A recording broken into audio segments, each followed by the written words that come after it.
Okay.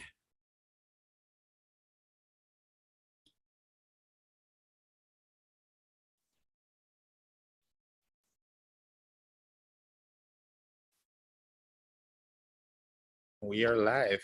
We are live right now. Yes. Flowing.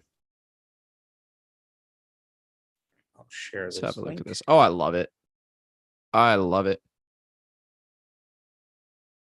And all I've done is muted it. Oh, that's fantastic. Actually looks clean. It is. It's just I need a better computer to do OBS and have the overlays and stuff. Okay. Hey, we'll figure that out. That's no problem. That's no problem. Well, hey, since we are live, welcome everyone to District Divided, a DC sports podcast.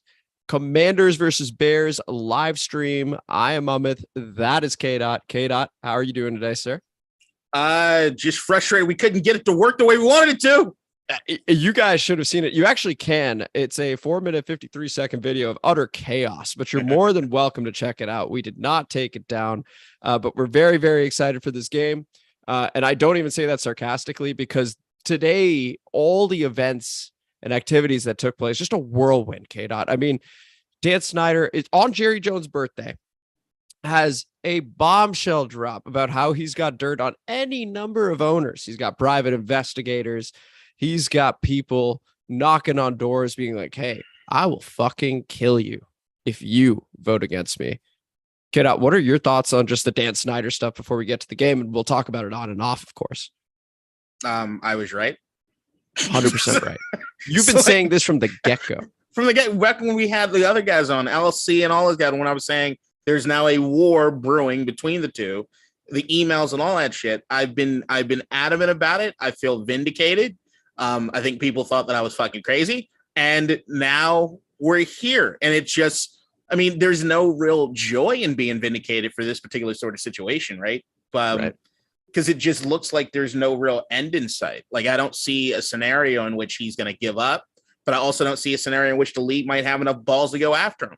So, like, I don't know what happens right now other than we're not going to get a stadium and we have to stick with FedEx Field and a shitty owner for a while.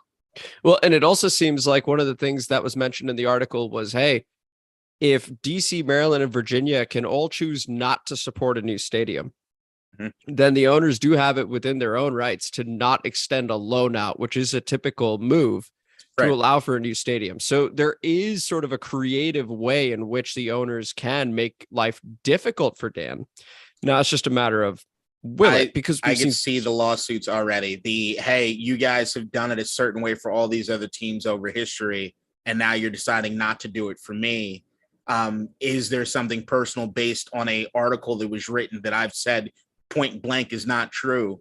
You guys have it out for me. This is collusion. This is the rest of the way the league is going. I just see there are no easy outs in this entire situation at all. I get the clever ideas.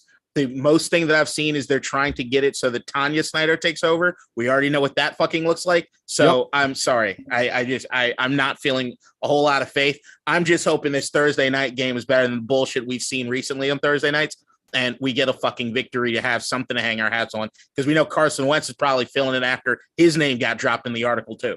Absolutely. And so we haven't had a victory Monday yet. We could get a victory Friday.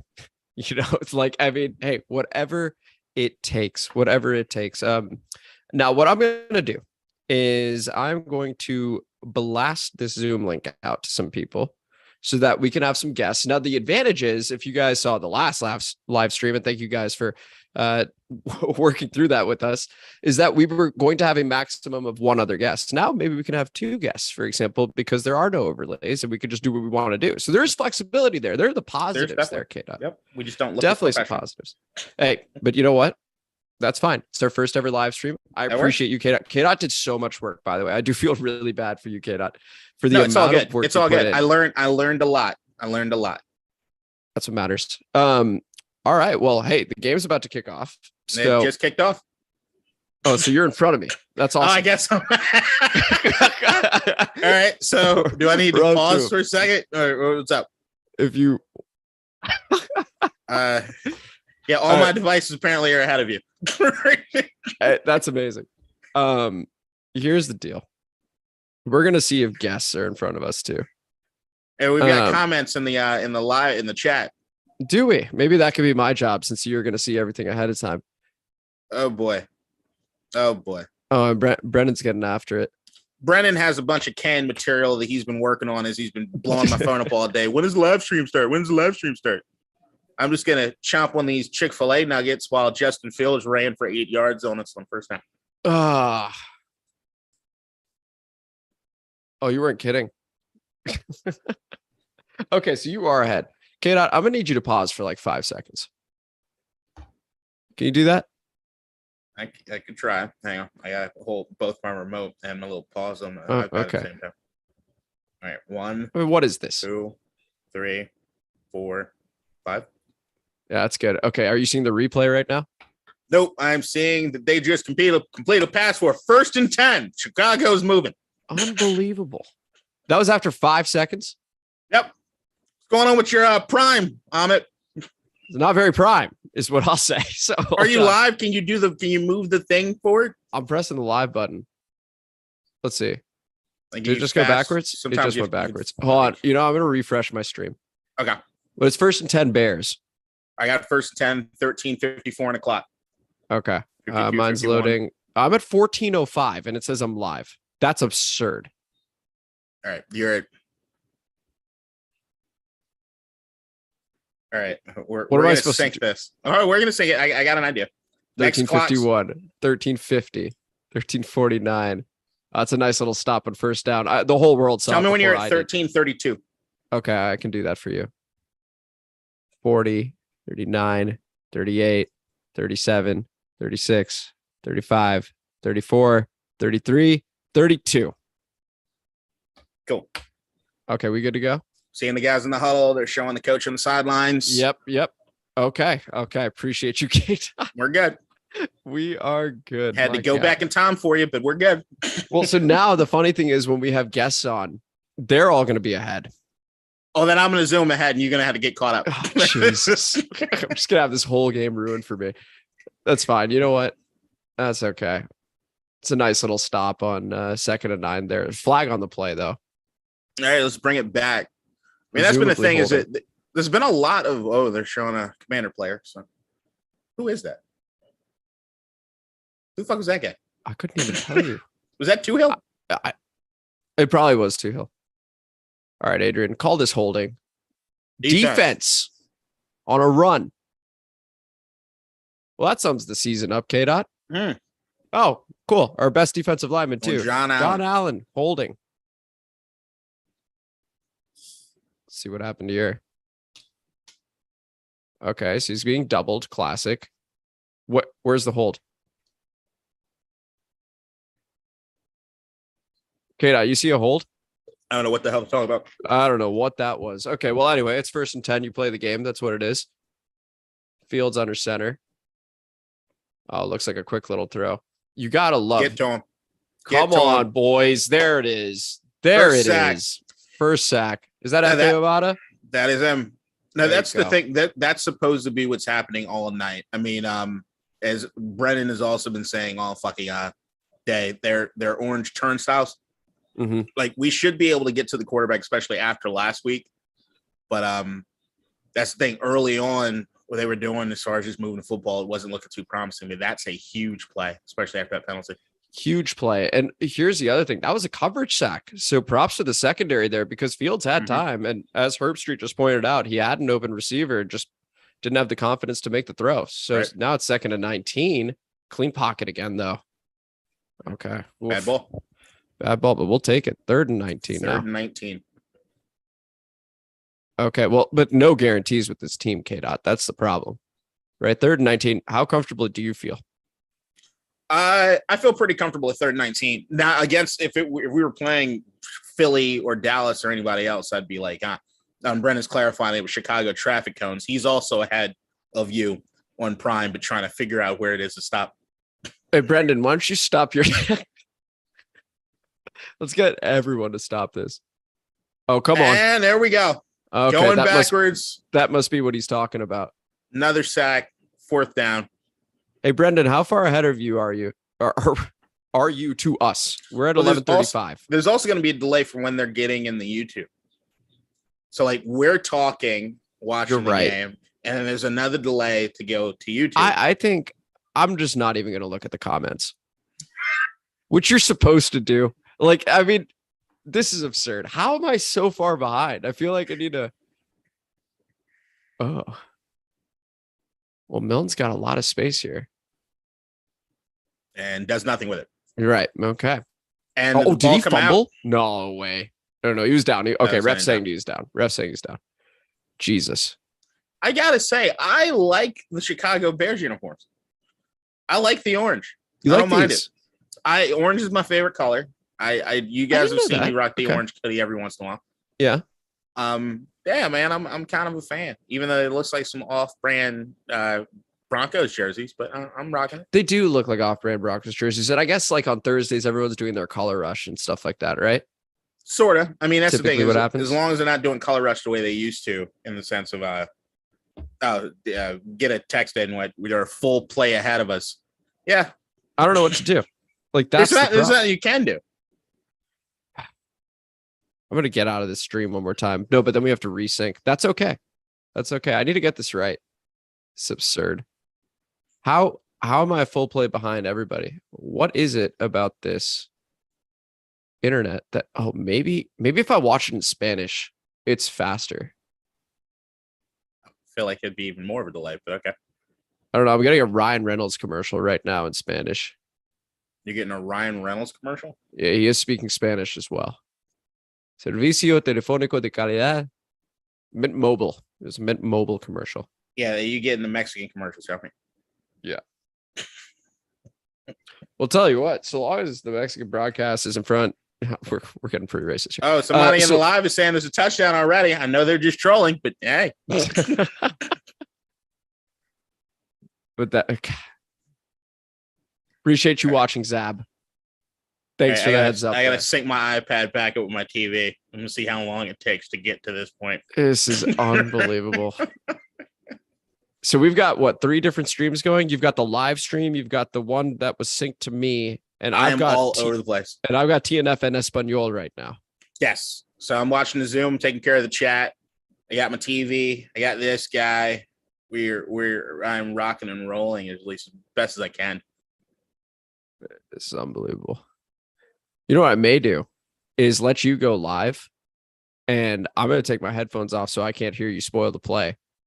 And I'm just going to be like the 30-second later. I don't know if that'll work.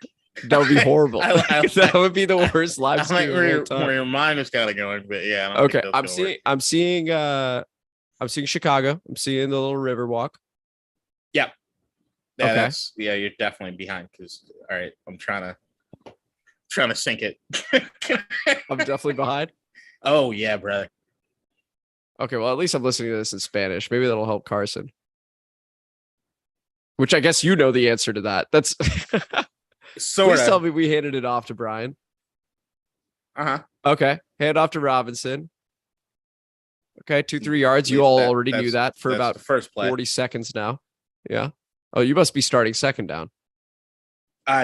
So I am trying to get back on pace with you. They are probably seeing 4th down now.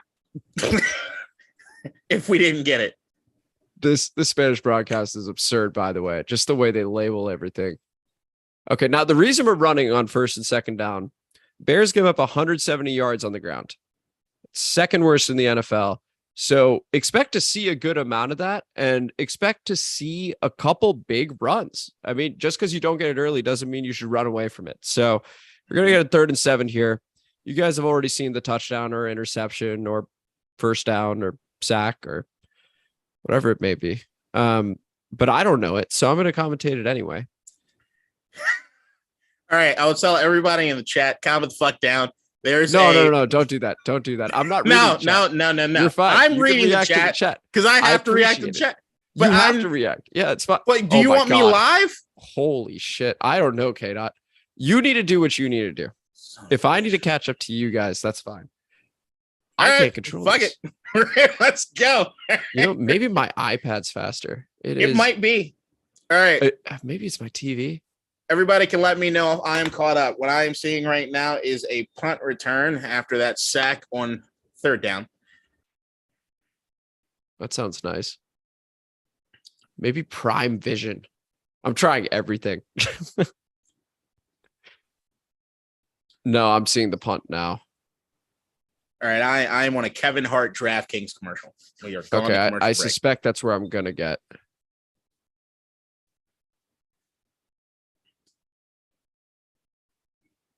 But once again, everybody that's in the chat, there's always going to be a delay on the live stream compared to what's happening live. That being said, if you want to kind of sync it, you might want to pause the YouTube just a sec and then have it kind of line up, or pause your TV just a sec to have it light up. This honestly is a good bit, though, that everyone's ahead. All right, I'm checking the iPad. I mean, I feel like I'm in current times being able to talk about what it is I'm seeing right now, which is should great. line up with when they're seeing it. We need someone that could do that. I'm checking my iPad. No, I don't need this to just... Okay, hold on. Yeah, go there. Watch. Yeah, watch live. Please watch live. Live broadcast might contain mature themes. Did you get this? I did not. I think my iPad is used to all the porno. So wait a minute. Oh, hold on. I'm on a paint commercial. There you go. And now Old Navy? Old Navy? Hell yeah. All right, cool. You're back. I'm back. Okay, cool. Get the fuck out of here. Let's go.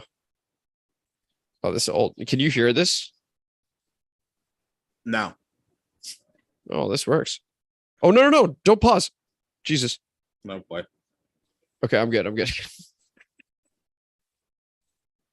Almost ended this whole thing. I'm seeing if I can cast this onto my TV, but maybe I shouldn't. I can't mess with it at this point. Yeah, probably leave it alone. I'm going to leave it alone. I'm going to leave At it least alone. we're together here on it. Yeah. And Brendan, welcome you to the future. Oh, welcome thank back. you, Brendan. Appreciate it. I can now check the... I can now check. You can now get in the chat. I can get in the chat. This is good. Oh, what a great game. 0-0. Pie. 3 sacks. Slicing the pie. I see that now too. Because that's what it is. Chicago deep dish is not pizza. It's fucking pie or casserole. Anyone who says differently is wrong. Okay, so now I just got to figure out where to put this. Okay, I don't understand why my TV's so far behind. I need to reboot the software. Are you going through Prime or YouTube Video? Like, what I was going through Prime. Oh, Fields all day, all day. Cole Kmet. See, this is the shit that's gonna get bothersome with us. Is this constant crap as far as like looking at this replay. Let's see how far one of our linebackers is probably playing close to the line and not getting deep enough. Yeah, Cole Holcomb, superstar. 88 had a nice block there. I don't understand it. I don't understand that they let that shit up like that. F.A. Obata looking like our most talented lineman right now. Let's see. Hey, tell you what, the Bears have come out and they've decided we're going to throw this thing. If you looked at Justin Fields' attempts, now there is a flag here, but if you look at Justin Fields' attempts, the first 5 weeks, it is easily, like far and away, the lowest in the NFL. Mm-hmm. In 3 of those games, he completed single-digit passes to 8, 7, and 8. An eligible man downfield. We're going to have to do that again. Appreciate it. Thank you very much, Adrian Hill. So that's going to be 1st and 15 now. But yeah, I mean, the Bears have been running a whole lot. So it's interesting to see them come out going, screw it, we'll throw, even after the 2 sacks. Well, they got to know who they're playing. Like, that's the thing is that Washington right now at this point, the one thing that we've been able to do a good job of almost the entire season until we had Derrick Henry last week. And even with Derrick Henry, we kept it contained up until a certain degree. He had the screen pass, took it for a while, and then over time, there's been so much you could do with Derrick Henry that wears you down in the game. Right. I think they know and they understand if they're going to have success with this, it's going to be the short passes. It's going to be those mid-level passes that get them downfield. Yep. And here's a run from Monty. Okay, it's about 5-6 yards there. Switch it up. Yeah, that's fine. Hey, we'll take 2nd and 10, 2nd and 9. It's A-okay. Because, yeah, you want Montez, you want F.A. Obata, you want De'Ron Payne. You want John Allen to be able to pin their ears back and know it's a passing situation. So even though it's second and 8, don't really like 7 yards, but second and 8 still puts you in a position for a 3rd and 8 or even a 3rd and 5, something like that, to be able to get there, that passing. You can do what you need to do, but if we do what we're typically do outside of 1 or 2 games, they're not going to get there in time because the coverage breaks down. Lots of time and again, boom, mid-level pass right there. But what 10 yards downfield? Pettis? Yep, it is 10 yards downfield. You get those automatic completions, and then you get the yak because we don't have guys that are able to cover that mid-level. So looking at this replay over here, everyone shifts with that. Look, linebackers, what are they doing? Are they spying Fields, or are you playing in coverage? How many guys do you have as far as the spying on Fields, and how many guys are you going to drop back and play in coverage? There were 2 guys playing a completely empty zone on the right-hand side. So what is that defense? What are you doing? It's a question for Jack. Oh, rolled again, and now he's taking off. Superstar Cole Holcomb on the tackle. But yeah, no, the Bears offense is getting rolling here a little bit. It's not a good look. It's not a good look. This is not a team that should be able to do that. All right. Well, looks like Casey Toohill was being blocked a little bit by Darnell Mooney. And a quick reply to Zab in the comments. Yes, Chicago deep dish is better than Papa John's Pizza Bowls. I don't think anybody's arguing that. Kadeen's Pizza Bowls would be something different, though. Okay, here we go. Setting up for a 3rd down. Montgomery ran for about 2 yards there. I am playing the Commanders defense in fantasy in one of my leagues. I am also playing the Commanders defense. Okay, cheers to you, sir. So we can celebrate those sacks even more. Now, what are they going to do here? Is this going to be one of those 5-yard passes to pick up an automatic first down? We haven't been able to get incompletions here. We haven't been able to turn the ball over. You just know it will be. It's going to be a quick throw. Here's superstar Cole Holcomb. Tell you what, I'm actually going to go read option.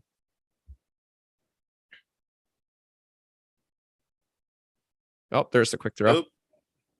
And make the tackle. Oh, I think he got it. I think he got it too. Oh, they marked it just short. I think with the length of the ball, they'll get that. Hold on. Oh, yeah, he did move that a little bit. Oof. Short passes, short to mid-level passes are He's short. Kryptonite. He's short, 4th and inches. Okay. Yeah, Chicago. Hey, Justin Fields is surprisingly good QB. They're going to sneak it. Yep. And he got it.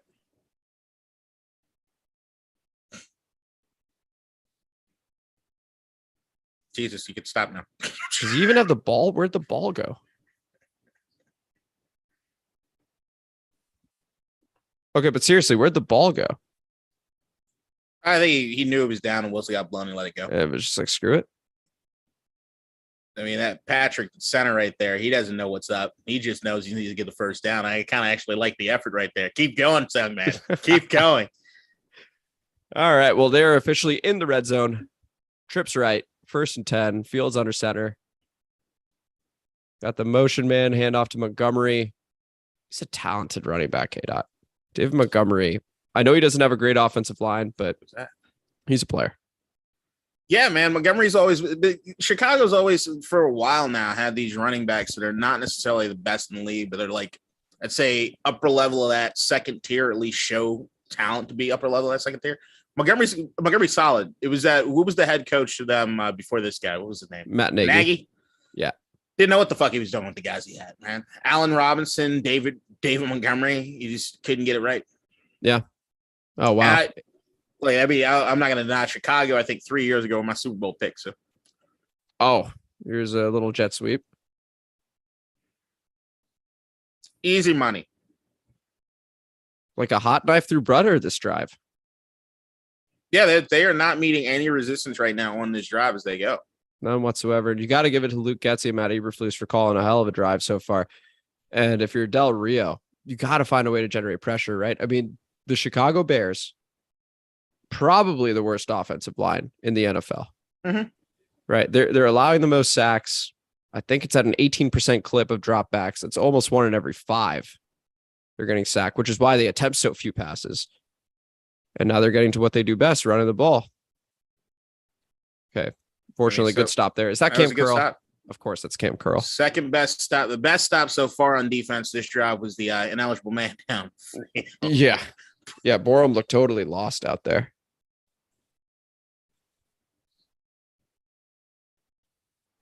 But how good has Cam Curl been this season, Kate? I believe Pro Football Focus has him ranked as the best safety in the NFL. Just a second, number one safety in the NFL. It's been nice since he's been back, but it feels like wasted talent in the sense of the rest. There's so many holes around the rest of the defense, not necessarily even talent wise, but just execution, that it feels as though it's not really anything. Balls up, and did we come down with it? That is a pick. Oh, we got it. There we go. That pain. Jonathan Allen. How about it, son? With his pick.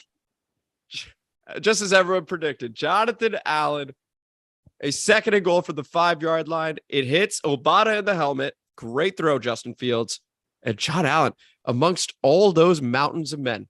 And trucked Cam Curl in the process catch. Phenomenal. Hey, you do what you need to do. Phenomenal. And just like that, still 0-0. On to a commercial break. Shout out to Brennan in the chat that said before long Justin Fields was going to start throwing it to the linebackers. I mean, maybe our defensive lineman, but very close enough. I'll give you credit for it. Oh man, what a strange ending to that drive. Chicago had done everything right up until that point. Mm-hmm. Everything. They were running the ball well. They had good pass rush balance. You had the quick screen to Darnell Mooney, who was able to get 4th and inches, but then a quick sneak. Jet sweep worked. And then all of a sudden that, I guess for Chicago fans, this has to be frustrating too, because this is Justin Fields' second season and they're expecting a big leap. And you can't have stuff like that happening. They're expecting a big leap, but I mean, they don't have talent in a lot of areas, man. After you get around Allen Robinson, you didn't really do anything to replace him. What Mooney was supposed to be the guy. Outside of that, offensive line needs a complete rehaul. I mean, we even saw it last year, just Fields getting his brains bashed in to the point in which we were wondering why even start him, right? So, right. I mean, that's the thing. Chicago right now, they might have the quarterback. I still think it's way too early to tell as far as Justin Fields until they put enough talent around him to really see what it is he has. But I think more than anything, what this is reminding me of, seeing Chicago kind of shoot themselves in the foot there on in the red zone is almost week 1 for us with Jacksonville, in the sense of them leaving points on the board. Now, what needs to happen in this game, what's not happening in almost all the rest of the games, is that now we get the ball back on offense. We need to do something as far as getting this done. We have to. You can't keep these teams like this in these games and not take advantage of their errors. It's one of the biggest difference between a good team and a bad team, even a mediocre team compared to a bad team. Take advantage. Right. And so last time we went 3 and out. What's the 1st and 10 call here, K-Dot? 1st and 10, they're probably just going to want to get some breathing room. I'd probably say you're going to run it with Robinson or Gibson. I think they need to establish some sort of run. We've seen them go to Robinson early in the game. I think we got to keep going with it at least right now. Fair enough. I would actually run a boot right now, because the Bears, again, it seems like they're overcommitting to the run. Get Carson into some space, get an easy completion, and start running after that. Yeah, I guess I wasn't looking enough at the defense to see if they're overcommitting to the run just yet, but we will see on this drive. All right. Well, here we go. 1st and 10. Almost like a pistol formation. It is that handoff. Oh, and it's a lovely run from Robinson. There is. Now he's got space, but there's a flag. Probably holding, going back. After this to the goal? Yeah, that looked like a lot of space. A lot more than this offensive line has been creating in quite some time. So odds are this is a hold. We'll wait for the call, of course. And here it comes in the cold Chicago. Legal formation. Legal formation. Okay, so maybe Adrian Hill, referee, didn't quite recognize the pistol formation either. I was a bit confused. That's unfortunate. But those are the things. How many times have you seen them get called back on runs? Any sort of positive run that we end up having, especially early on in the games, they constantly getting called back because of stupid penalties. Yep. And now we're at the 3. Makes it extremely hard to establish a run. Now that play doesn't even fucking count, doesn't go to the stat sheet, and run again. Because they're trying to establish something. But right now, 1st and 13, you get it to 2nd down. It's a lot. It feels a lot different. Now they're not going to trust Carson Wentz to really throw out of this position right here. We already saw the sack on the first drive. I think right now all they're trying to do is punt this thing away and hopefully stop Chicago on defense. Oh, desperately need a first down here. 2nd and 11. Tell you what, it was only a 2-yard run. Brian Robinson had himself a nice little jump cut there to get those 2 yards. Oh, 2nd and 10. All right. So he ended up earning an extra yard there. Do they trust Carson to drop back? I think they have to. Scary, but I think they have to. All right.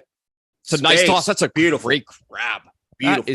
Is that Cole Turner? Cole Turner. We have been hearing about him during OTAs, during minicamp, over and over and over again. It's great to see that catch radius right there. That was an awesome grab. High, just as Carson Wentz typically throws. Always does.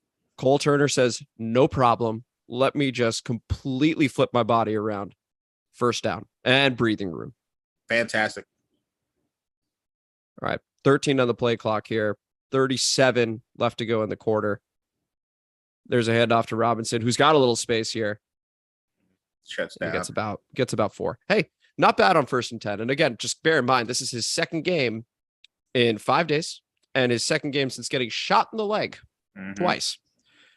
So Robinson's playing well right now. Right, let's run another play. Breather. Let's run another play. Think so. 2nd and 5 yards there. I don't think we're going to. Nah, it doesn't look like it. Yeah. And Chase looking like RoboCop. Yeah. 2, 1, and that will conclude the first quarter. We have 2nd and 5 at our own 39-yard line, or 29-yard line, excuse me, when the broadcast returns. Currently 0-0, and we weathered a storm, honestly, in that first half, where the Bears had 2 drives. Their second one in particular was really impressive until Justin Fields, frankly, threw it into our lineman's helmet, and John Allen picked it off. Take what you can get. But once again, I mean, right now we're working on this drive. We have to come away with points at the end of this thing, man. We have to. But I mean, Carson Wentz, at least that throw just now, high like always. But hey, you take the positives. You take what you could get with Carson too, and especially after we saw what his response was last time there was an article with his name in it. You kind of hope for the best now, knowing his fragile mindset or ego. Now, that is true. So now what I want to do is I'm going to look over at the Gamecast real quick just to see some quick first quarter stats. Absolutely. Across the board. Let's get into it.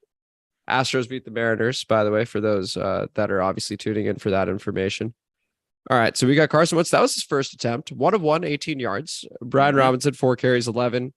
And then looking at the other side of things, we got Justin Fields, 4 of 6, 43 yards, and that pick also taking 2 sacks. We got Dante Pettis with the catch for 19 yards. That was a crossing route where we had 2 guys in zone on the right-hand side, Dante Pettis on the left, plain and simple. And again, Montgomery, 6 carries, 19 yards. So all in all, bit of a sloppy game. The over-under was set to 37.5 there, K-Dot. Looks like the odds makers know what they're doing right now. Yeah, it is looking like a Thursday night football game. Yeah. Would you say so far this is better or worse than last week's? I didn't watch the first quarter, I think, last week. So right now I'm going to say better, because at least now I'm going to say worse, because Twitter was amazing.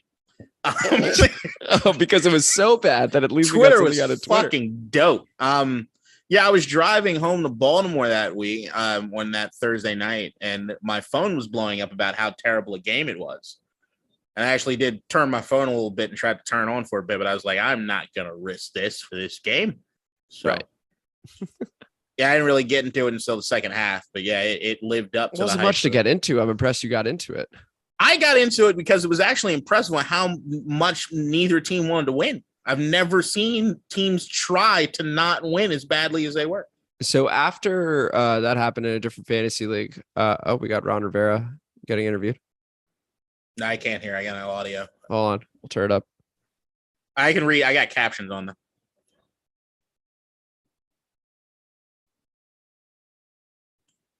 Have to continue to make plays on the offensive side. Big hit over the middle for 20. Have to build on that success. All right, that's what we're doing. We got to build on that 18-yard play. I would agree with that. Ron Rivera with some coach speak there, but he is correct. And oh my Terrible Lord. throw. That was almost picked. That was almost picked. The DB was actually surprised that the ball was over there. Carson heard Carson out of the corner of his eye, saw Ron talking to a reporter, knew his name came up and couldn't throw the ball right. That's going to happen sometimes. I mean, again, when we first traded for Carson, we talked about stuff like that being a thing. I'm wondering how much is Al Michaels getting paid to be okay with doing these games? I'm curious. I mean, and he's alongside Kirk Herbstreit. I mean, the guy doesn't. Yeah, he's probably making so much money off Amazon. Oh God! Oh my Lord! Oh God! And there we go, Tyler Larson. Was that Tyler Larson that back, just got buddy. absolutely murdered by Roquan Smith? Christ! Holy, and that's a great job. We truly built off that 18-yard play. We definitely did. To Ron Rivera's point. Oh, through two. Good God, through two of them. Blew through two. Sadiq Charles as well. Uh-huh. Well then. Can't blame Carson for that one. I'm sorry. I know that he's the scapegoat for a lot of stuff, but if you get a all-pro linebacker running straight down the middle and doesn't even get blocked, not a whole lot you're going to do about that if you're anybody. And he's got a little bit of He's space. running laterally a whole bunch. Okay. Got that Antoine Randall L action. Yeah. East, west, never north, south. Oh, man. I remember those. All right. 14:01 left in the second quarter. This game brought to you by Wingstop. Just wanted to let you know that that's what we're seeing. I have never been to Wingstop. I haven't either. And recently I've been going to the gym, eating healthier, stuff like that. And God, I miss burgers. I haven't had one in a couple weeks. I've been praising the Lord at Chick-fil-A. That looks great. Well, it's so good. I am incredibly jealous right now. I've got I've got my Nalgene water bottle. I ate dinner at 6:30 like a freak. I normally eat like 8:30. Water. Okay, well there you go. Evian, great water. Evian. I got some like pizza Cheez-Its. I guess maybe I could reach for those. Okay, we got a toss to the left on 1st and 10 to Khalil Herbert, who's averaging 5.9 yards a carry and now a whole lot more. And that is gone. He's gone, buddy. Yeah, I don't think anyone's catching him. He's at the 20. He is at the. He could have had it. Okay, 1st and goal. No flags. So right now, Chicago's dictating this fucking game. Yep. And that was a casual gain of, I want to say, 60. Look at this cutback. 2. Yep. A whole defense was on the left side. Absolutely murder St. Just. And props to the defense for not quitting. Oh, yeah. But yeah, 42 props for some of the defense for not quitting. My math is saying 62 yards on that play for Khalil Herbert. And we're at 1st and goal all over again. Yep. 64 yards. Okay. Oh, and Fields escapes. My goodness. What's the flag? He was pointing at something. I don't know if he's trying to get somebody figured out. Or did he see incredibly important flag, begging for holding.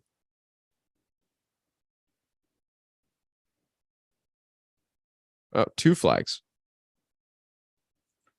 12 men on the field. Oh, that's great. That's fucking great. Have you already seen the call? I'm reading the caption. That's what okay. There it is.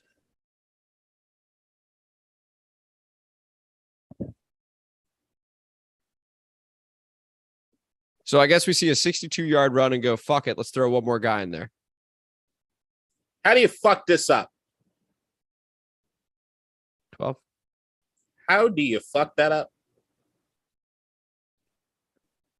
And we still didn't sack him. Still couldn't get to him. Yeah.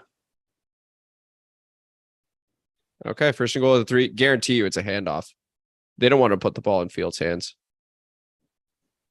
Why not? There it is. Fucking point. Herbert does get stopped on the play. Looks like Montez Sweat there. was on it along with just panned over. Bobby McCain, I think. Okay. 2nd and goal. Hey, if you could somehow hold him to a field goal. Not the end of the world by any means, but that 62-yard run from Khalil Herbert, just one cut, devastating. So Brandon's making some comments about me, about you kind of dissing me with maybe a passive aggressive thing about going to the gym and eating right. I'm not taking it as that. I know you didn't mean anything by that. Not I know like that. Oh, Justin Fields, that's easy. And he missed it. Once again, reminded me of that Jacksonville game. The leaving points on the board. Since we got 40 seconds on the play clock here. Hey, Brendan, stop stirring shit up. No, just talking about myself. Okay. But I'll do it for a little bit. Yeah, but fuck that. Zab's telling me I need to try Hangry Joe's. It's way better than Chick-fil-A. What the fuck is a Hangry Joe? I haven't heard of Hangry Joe's. I need some Hangry Joe's, apparently. There's Fields. Oh, just Lord. A miss. How about it? Third and so goal. Once again, all of a sudden, defense, another opportunity right here, right now. They fucked it up. What are you going to do? How do you respond? Can you keep Fields? Them? No one open on the left, right? He's going to run it in, isn't he? Oh, what a hit. He's down at the 1. He is down at the 1. Do you go for it?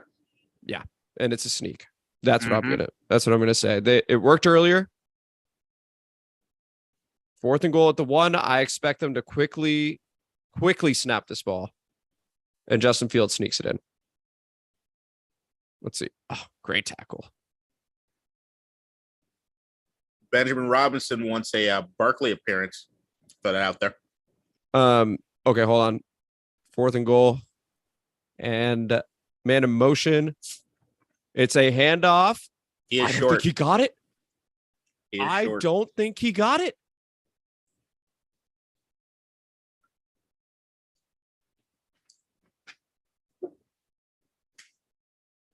Well, the call of the field is he is short. Turnover on downs.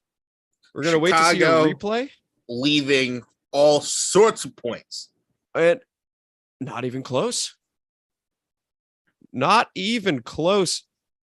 Chicago has been in the red zone twice. An interception for John Allen, of all people. And a turnover on downs at the 1-yard line. That's see, that's the thing, is that I'm feeling good about what's happening as far as the score, right? But I'm feeling terrible in the sense of we've got somebody entering the chat.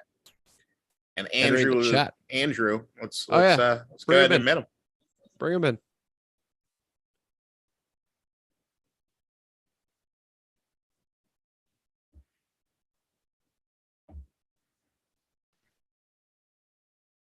What's going on, fellas? Hello, good sir.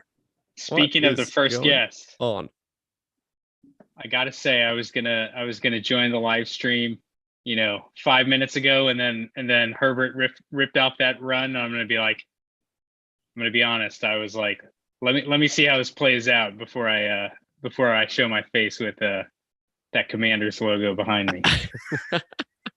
It's good to have you here, Lally. Really appreciate you joining us on our first ever, well, maybe second ever live stream. The first live stream was a bit choppy. We were working through some things, but glad to have you here, man. What have your thoughts been on the game so far?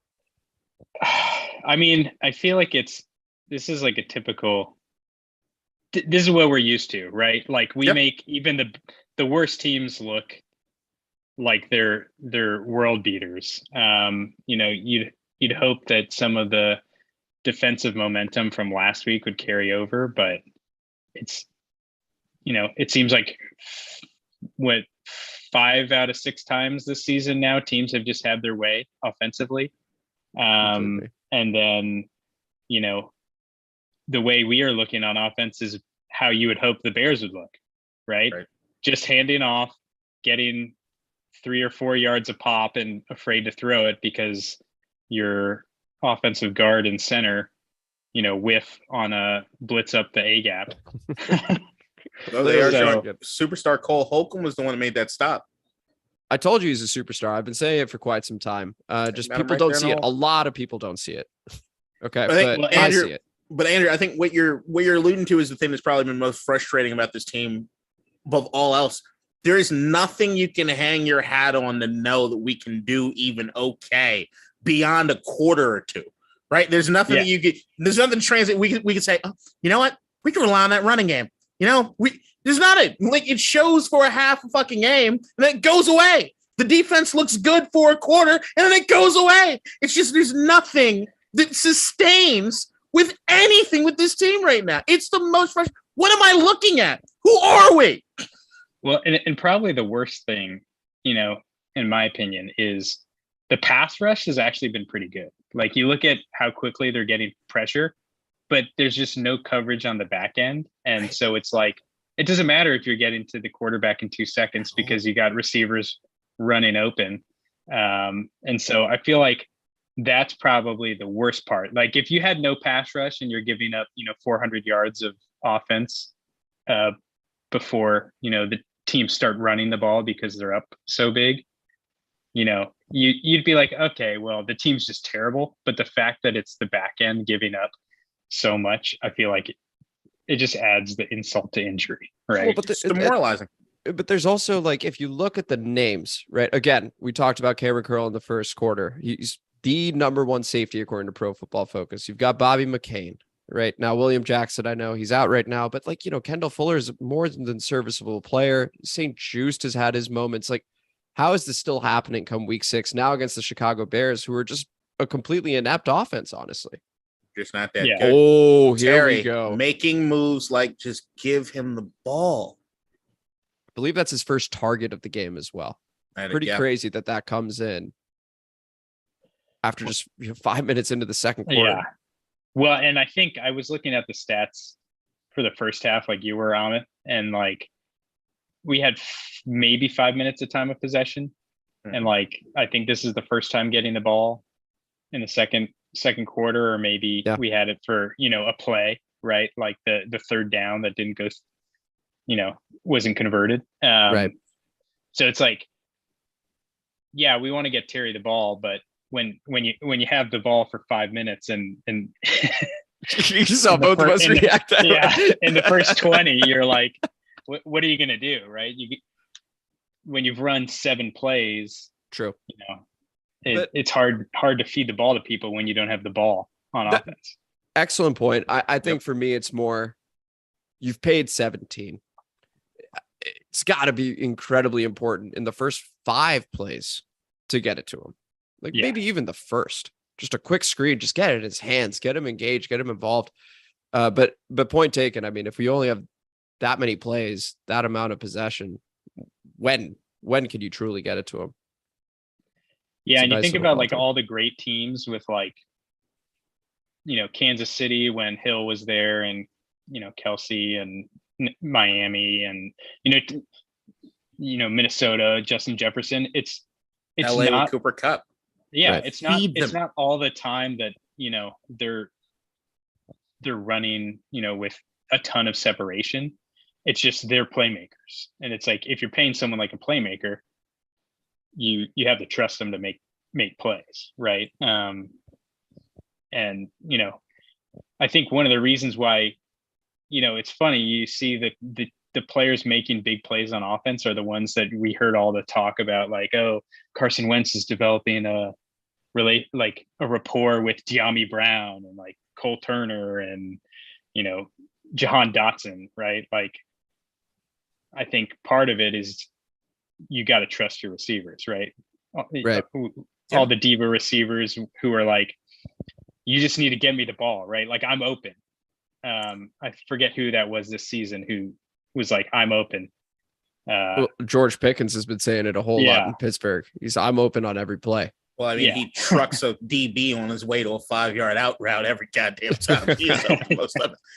I mean, that's the thing that's extremely frustrating with Terry is that, like, I even got a phone call earlier today. There was a debate about whether or not Terry was a top 15 receiver. And the thing is, I believe it. I believe he's a top 10 receiver. But the only thing is that if I look to the stat book, if I look to see what happens during the game, it's hard for me to justify it because they don't give him enough opportunities. Did you get the call from? Was it Scott Turner? I wish. I don't think he's a top 15 receiver. But see, the thing is that if we look back even over the course of this season and you look at those plays that stand out to you, it's Terry. Terry's had so many of those standout plays in those moments that we actually need it. And you're wondering, all right, why haven't they gone back to him, or why don't they go to him earlier? He makes the most out of every opportunity you give him. no matter where he is on the field, whether it be the deep route that you hit him with, whether it be the short slant in which he's breaking tackles looking like Deebo Samuel, they just won't feed him the ball. And it's so frustrating to see when you have a guy that performs every time he's given the opportunity to. Now, I gotta switch topics for a moment. We were talking earlier about Chick-fil-A and then Hangry Joe's. Is that what it was called? Yes. Have you heard of that, Lally? I've never heard of Hangry Joe's, but as someone who went to college in California, and I think that's where Wingstop is from, I give Wingstop the thumbs up. We'd always have this competition every year on the rowing team, and afterwards it would be like, okay, we're stopping at Wingstop. Mm-hmm. So, I haven't been since they've come east, but I give them the seal of approval. Okay, so you think that's a good business move from Amazon to say, hey, we want to be brought to you guys by Wingstop? Yeah, I mean, great wings. You can go boneless. You can go bone in. What's your order? Give me the order that I need to. They just opened a Wingstop 2 blocks away. Ooh. From me. There's 2 blocks away. There's a Wingstop. What am I ordering from Wingstop? Well, so here's the key, right? At least back in California, they would do this. They have the mix and match deal where you can be like, yo, I'm getting 18 boneless and I want 6 of them to be like the, habanero spice, whatever. I want another 6 to be the teriyaki glaze. So that's my go-to. Is I like a little bit of sweet. I like a little bit of original buffalo too. Throw it in there, get the mix and match going. Mm-hmm. Because you can't just pick one, right? I got the chicken nugget just because I'm feeling it now. You got to get that nice variability. That looks great. That looks freaking great. Oh man. Chicago 1st and 10 at the 23-yard line here. Fields under the gun. Holds it. Obata got close. And would you look at that? So for those that aren't watching, Darnell Mooney just caught about a 25-yard ball there. They literally did a montage of just Darnell Mooney. And they were like, you know what? It's pretty good when he gets the ball. 1st and 10. What do the Bears do? They get it right to Darnell Mooney. Juice got turned inside out there. And oof. Yeah. Okay. And they're at about midfield here. Little below it. This is weird. The scoreboard is so fortunate. We are getting fucking murdered right now. Yes, we are. Also very happy not to be seeing Khalil Herbert on the field right now, because that, again, one cut produced 62 yards on that play. And Montgomery, as good as he is, not been as effective so far in this game. Now they've got Darnell Mooney looking like Odell Beckham. What's funny is like going back to what Kadeen was saying about the scoreboard being kind to us. It's like, you don't know if you should take that as a positive, right? Like if you were to cover up the scoreboard, you'd be like, yeah, it's probably like 17-0 or 17-3 Chicago. Mm-hmm. And it's like, at a certain point, good teams learn how to make plays and get stops, right? And so you're like, okay, is that a fluke, or is that like, hey, the defense is bending and not breaking? I mean, the offense has been kind of the weak link for the past 2 weeks. I don't think the defense played horrible against Philly. Not great, but like, they're getting stops when they need to. You just wish that when they would get, a 3 and out, that they're not just going right back out on the field in the next 2 minutes. Right. Okay. Well, that's a 3rd down stop. Like I said, we got to make something happen on offense. That's what the good teams do. Or like even I said earlier, even the mediocre teams, right? You take advantage of some of the opportunities you're given. Right now, we look at every opportunity that we've been given so far with the 0-0 score. We've done jack and shit with it, right? So there's been nothing happening. Whereas the defense, regardless of how it is you look at it, the stops happen, right? Like, I can give Chicago a lot of credit for not scoring a touchdown on that last drive with that terrible throw by Justin Fields, the same way that Jacksonville game in week 1, they just missing in the end zone, right? Yeah. But They still got it done on the next play. They didn't give up the easy score. Ooh, not bad. What do you do on offense? Not bad. Sorry to interrupt, but the Bears did punt, and we ended up getting the ball fair catch at the 17-yard line. So not nearly as bad as what it could have been. I thought, knowing our luck right now, we would be inside the 5. This gives Carson and the offense an opportunity to do whatever they want to start up. And now we got a Wingstop commercial just talking about Lally's order. Yeah, I'm actually, I'm making plans. I'm going to Hangry Joe's tomorrow. I looked it up. Well, what's funny about they're really pushing the chicken sandwiches, right? But yeah, I'm all about it's Wingstop, right? Like, not chicken sandwich stop. So it's a good point.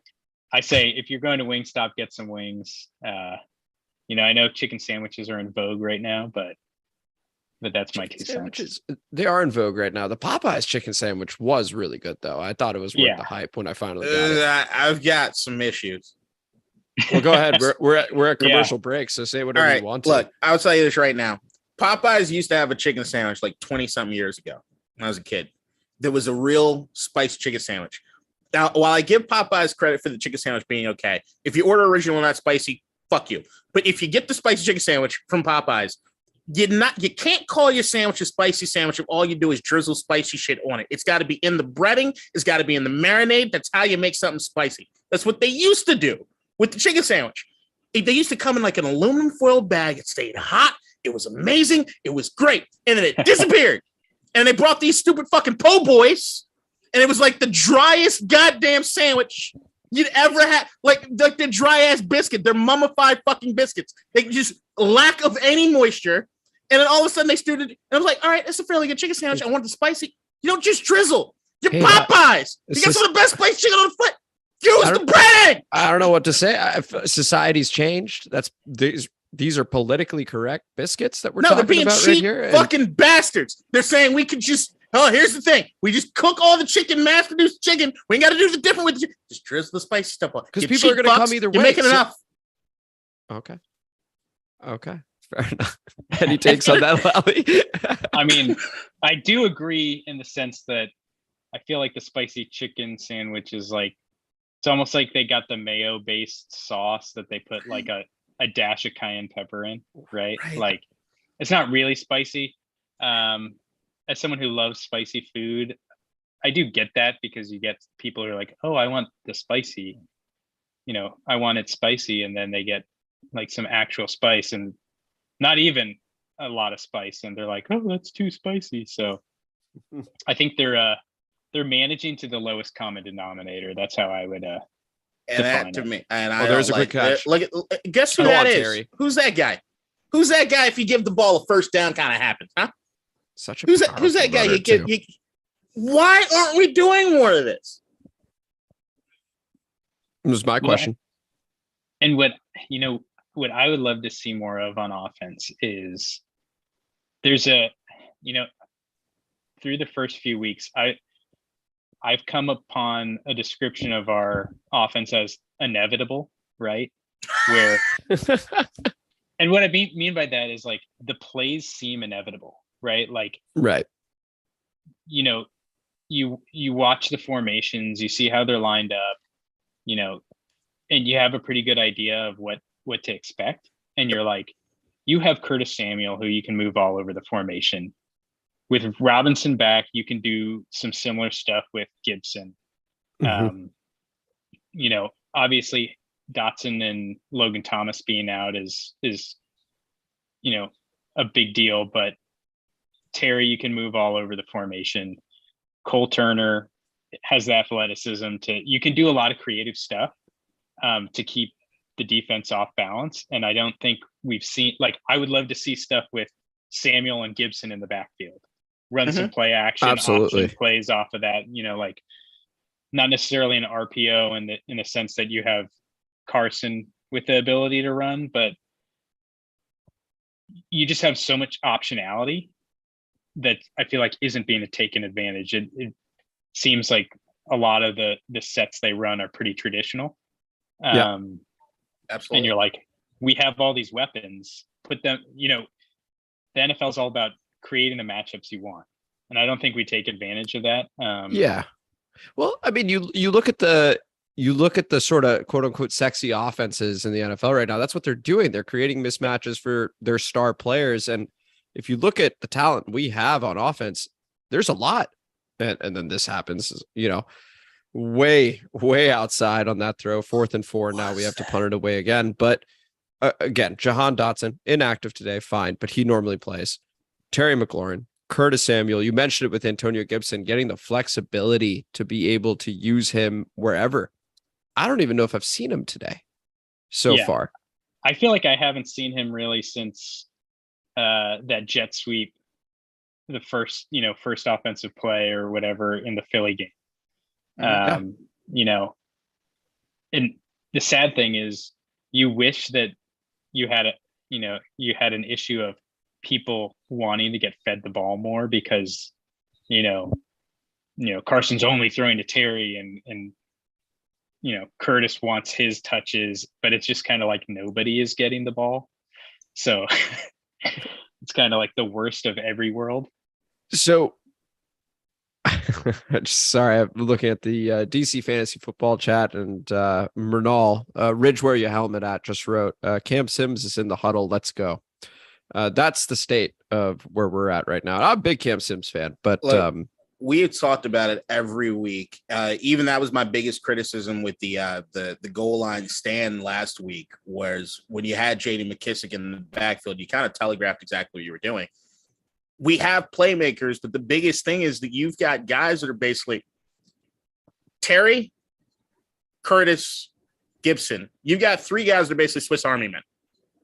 They can do a variety of things in the offense. And the fact is that you should be able to have all these guys in motion every fucking play, line them up everywhere. There should be backfields where we have Samuels and Robinson, Samuel and Gibson and Robinson, and moving guys, confuse someone. There's none of that that's happening at all, ever with this offense. No, I won't say that. There were moments in the Jacksonville game, there were moments in the Detroit game where they were figuring it out as far as that short passing game, right? And getting guys in the space. And it feels as though it's all completely went away. I don't know if it's Scott Turner not trusting Carson Wentz to do something, even though it should be extremely easy to get the short passes done. I don't understand what it is that's gotten them to stop doing it. I can understand to some degree wanting to establish some sort of run, maybe to get some guys moving around, or at least to get us some sort of space and get guys honest in the back. But I just feel as though every time that I do see them at least going to the short game, or at least getting some guys moving out, like you saw Terry on the 2 plays ago, it works. And it's just, why don't we ever go back to any of those things? Why isn't that should be the mark of this offense? That's what we were excited about this entire offseason. Curtis Samuel being the great value Debo Samuel. Terry McLaurin, if given the opportunity, can do the same thing. We see he can do it with Yak. We see he can break tackles. And they don't utilize him anywhere near the way that they need to be. Yeah, I totally agree. And I think one of the things that I wonder how much the fact that the O-line has basically been a sieve that's been is huge. Impacting like play call, right? Because you look at that last 3rd down play and you're running a quick out to McKissic. It screams to me, hey, I know we're not going to have much more than a couple seconds to let a play develop. Nice stop. And so that our best option is a quick hit to the outside. And you compare it to last year. I think coming into, I personally, I was, I try to mute my excitement for Washington, right? Because it's been so many years of disappointment, but I was excited because of the option to open up the deep passing game. But it's kind of like, you don't really have the opportunity to run plays that take more than 3 seconds to develop. I just want to quickly jump in because it's about to be the 2-minute warning soon. Jamin Davis, 2 straight tackles to start this possession on defense. Lally, I wanted your thoughts on Jamin Davis so far this season after a much maligned rookie year. So I think I'm not as low on Jamin Davis as I think a lot of people are. I think obviously he's not played up to mid to Sorry, early almost a 20. pick. Yeah, no worries.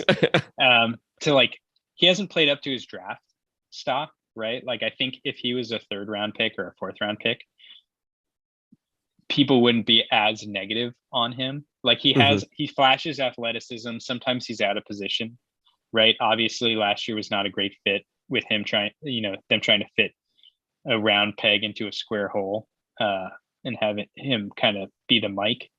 But I think there's this tendency among fans to, like, you do the comparison game, even if you don't think you're doing it, of like, oh, Micah Parsons, drafted 11th or whatever, linebacker, like, dominant on defense.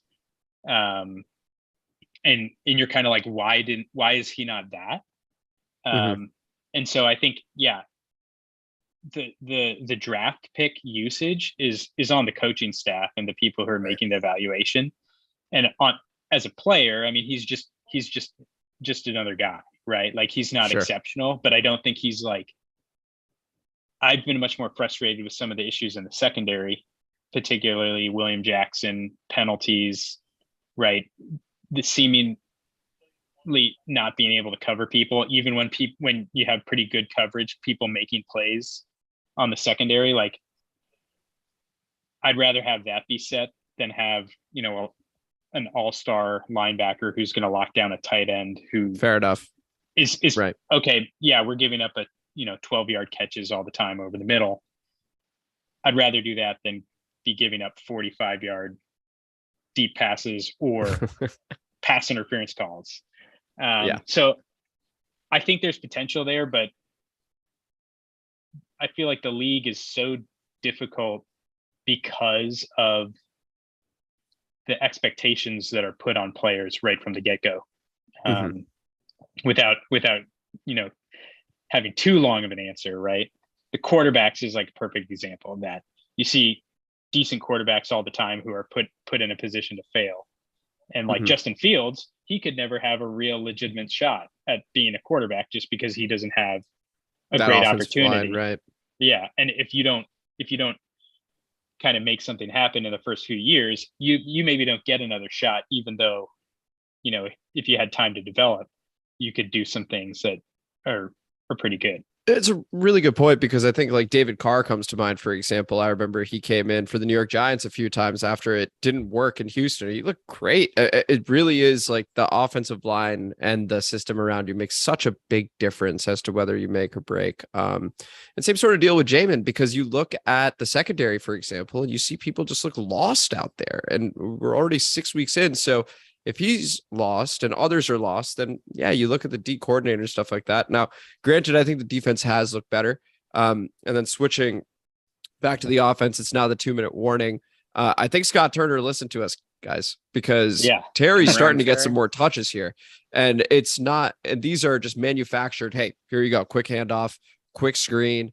Like, these are the ways we should be using Terry. It stretches the defense. And then you could start running. That's my thing, is right? the aspect of getting the guys out there, all of the weapons out there, and getting the ball really quick. Let the defense come up. Then you can get De'Ami Brown down the field, or at least get them the running lanes going. But you got to figure out what to start with. And to me, the strength on this team are the quick hits and getting the ball in the hands of the playmakers. That to me is what you build off of, and then you can sustain anything, or at least attempt to sustain something, right? But right now it's like they're grasping it. Well, what can we do to establish where we're going to start the offense from? And there's nothing else that we can do well. Yeah. And now so again, I said at the 2-minute warning, what are you guys looking for on this drive besides points? Obviously, we would love points, love a touchdown, but for me, for example, I'm looking at clock management. We looked at it last week with Ron Rivera, and it was not good. And so I'm curious to see, if we get a first down, how do we handle that? What are you guys looking to see on this drive here? Taking care of the football. I just don't want to turn over. No turnover. Okay. Got clock management. Lally? I feel like, for those who don't know, right, I coach rowing, right? So I do a little bit of coaching, and I feel like you can really tell how a team responds based off of like what they do, right?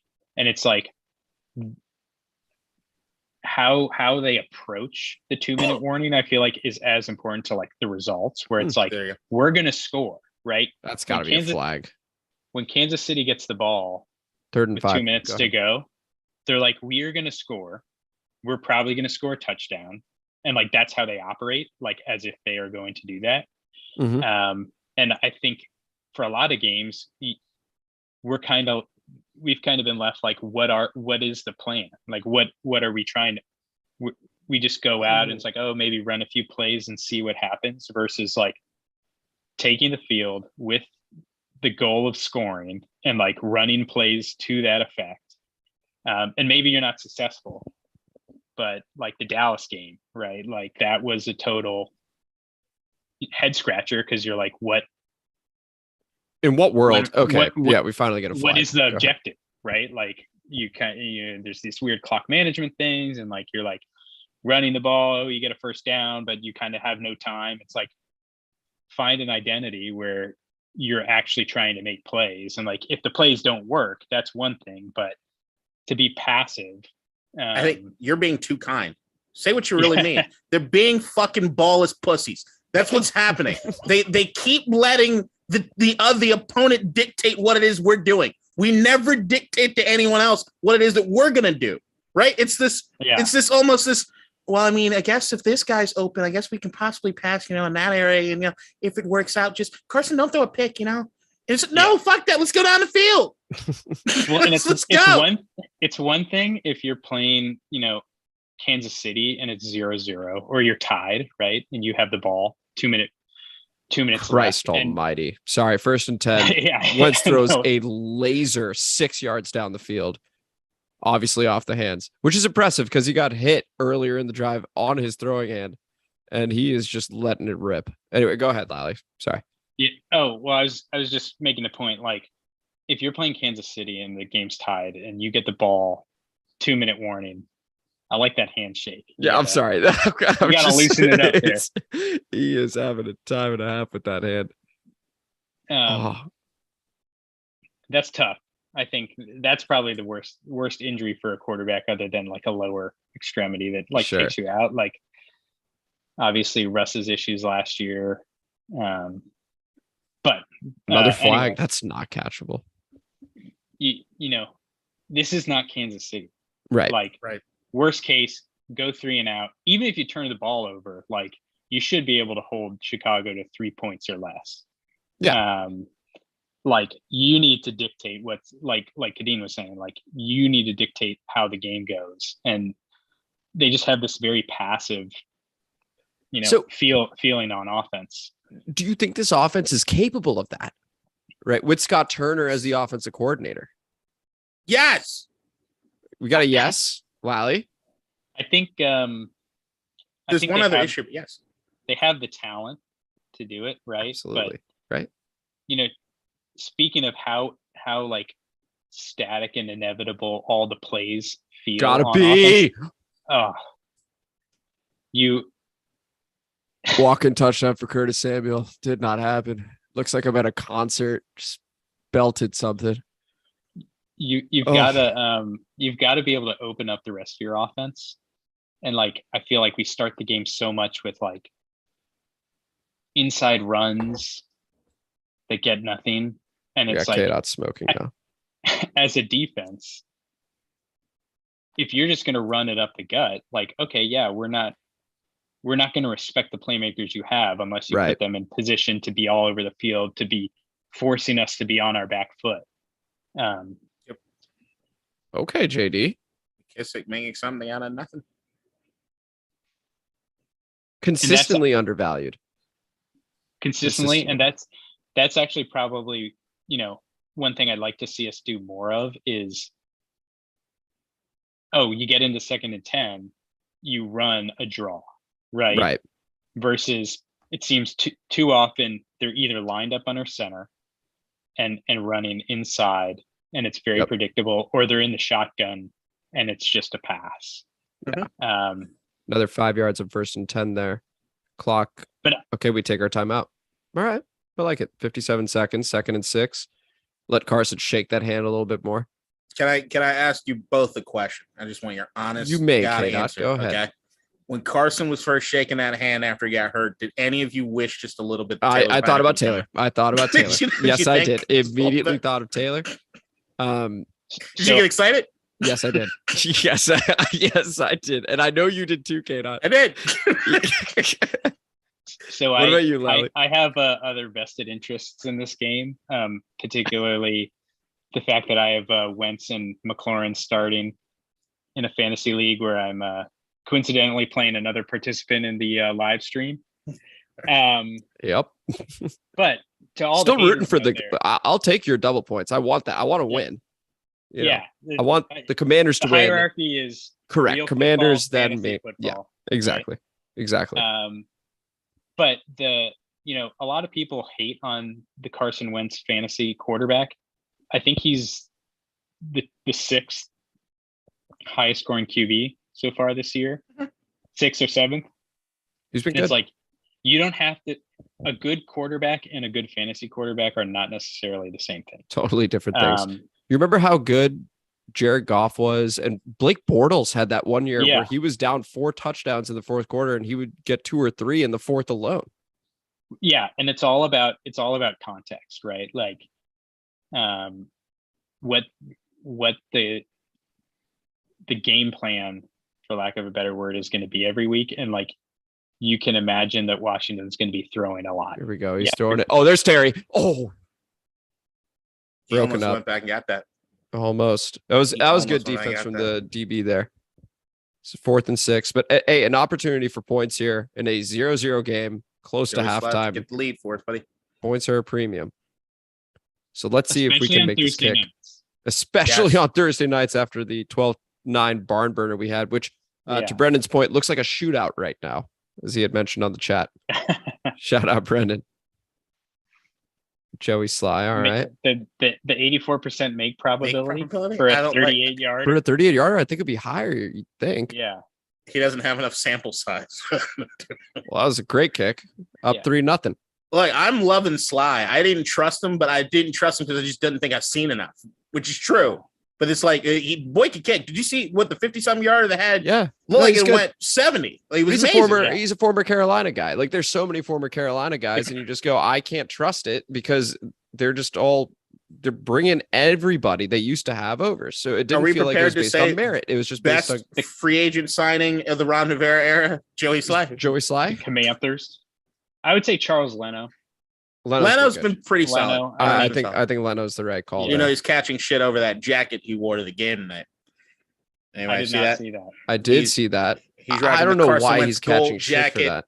And inside it's got half Bears and half Commanders. I don't care. He's playing for us. Like, it doesn't matter. If he showed up in an entire Bears outfit, I would be like, what the fuck? But if it's got half and half, I don't care about that. I'm good with it. Too. Yeah.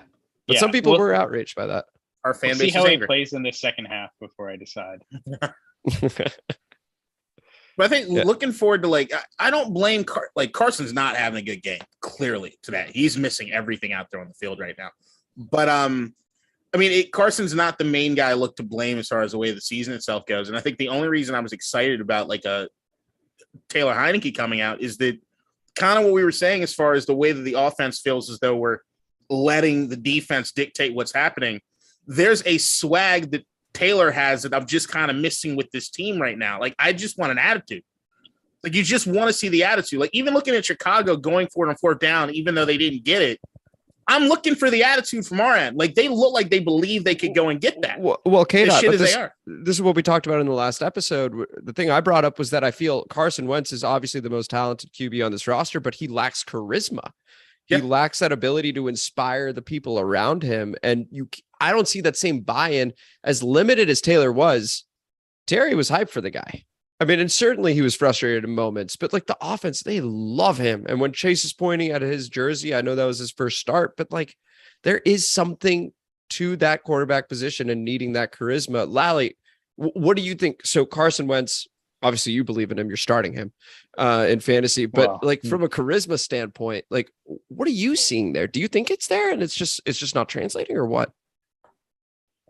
So believe's a strong word, right? Like, I Very. don't think the offensive line is playing well enough to really evaluate him on a Right. like, is he the long-term solution? Oh, it's great And in the crowd. Go ahead. long term in quotes, right? Like, Yeah. I think 12 more weeks.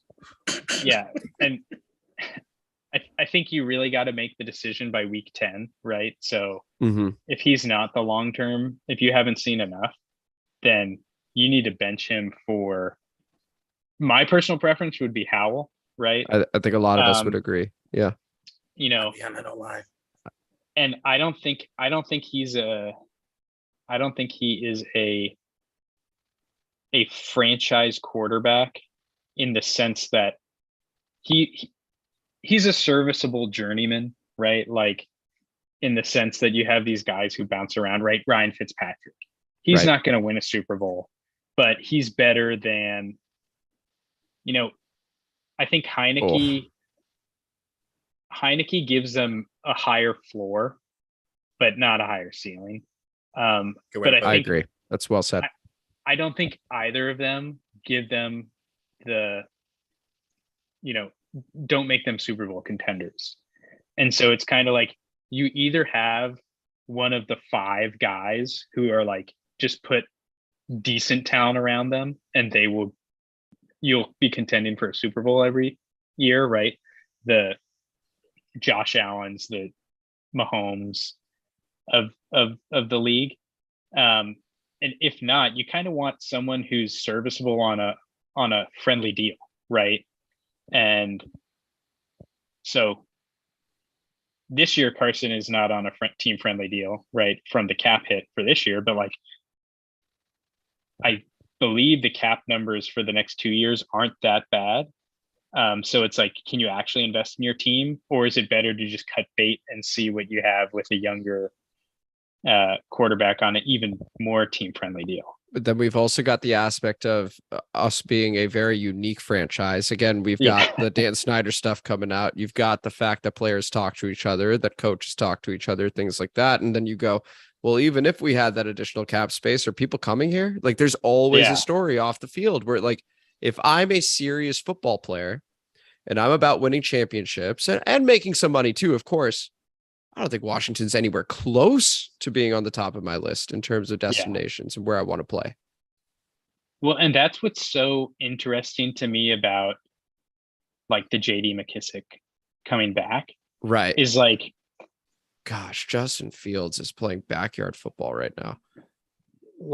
You look at the performance on the field and you're kind of like, okay, everybody from the regime needs to go.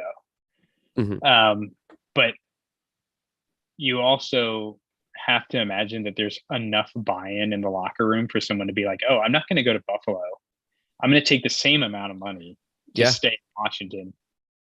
And then I think something that, I don't think people think about too often is like, a lot of these players have families and like, they establish roots and just like we would make an evaluation of like a job and changing jobs, like how that's not good to see John Allen limping off right now. But like, how much do you really want to like pick everything up and go somewhere if you're making good money and like you enjoy the game of football, but you're not going to necessarily do everything to win a championship, right? Like, you want to win a championship, you're going to work your ass off, but like, it's so fickle that how often does the best team win the Super Bowl, right? And the best team, like the team that we all think is going to win the Super Bowl, right? And it doesn't happen as often as you'd think. Fields got hit hard. Was that Payne that just absolutely busted through the center of that? I do believe that was him. Yep. Yeah. Look, check this out, boys. I mean, he just goes, fuck it. See you later. Going straight through. Yeah, I'm just going to knock your potential franchise QB out. I can do this on my own. Speaking of Payne, a guy's got to get paid this offseason. He has had a fantastic start to the year. Well, we ain't got a choice now. Absolutely no choice. And we couldn't evaluate Phil Mathis at all. Right. And here we go again. 6 seconds. You got to tackle. 4 seconds, timeout. Fields gets killed again. I mean, we're crushing the kid. Doesn't Justin Fields look a little bit like Kane Brown? Or is that just me? I keep thinking he looks like a frog. Like, I feel like he should have Patrick Mahomes' voice. That's the vibe I keep getting every time I see him in the helmet. Well, he definitely was that Jamin that hit him? I think so. Yep. There you go.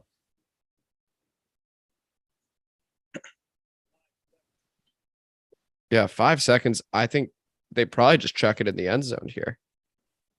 I like their chances. Well, Who would be Equinemius St. Brown or Cole Kmet, I guess, right? Those are their two taller guys. yeah, I mean, I would throw Cam Sims out there. I'd throw Cole Turner out there. Like, you can't get much worse than our DBs, right? Like, just go up there and swat something down. They got as good a shot of getting a catch on this play than they do on offense. So I don't see why not. Here it comes. There, chucks it. Did you catch it? Oh my God. That was too close for comfort. That was way too close. It probably should have listened to Lally there and played that Cole Turner and that Cam Sims. You think Jack Del Rio's that creative? Come on, well, I don't have as much a problem with. I kind of like that a little bit. It looked like they sent at least 5, right? Yes. No, that actually surprised me. You need that. Yeah. Yeah, and it's like talking about dictating like how the game is going to go. It's like, no, you're not going to just sit in the pocket and have a clean pocket to throw a heave.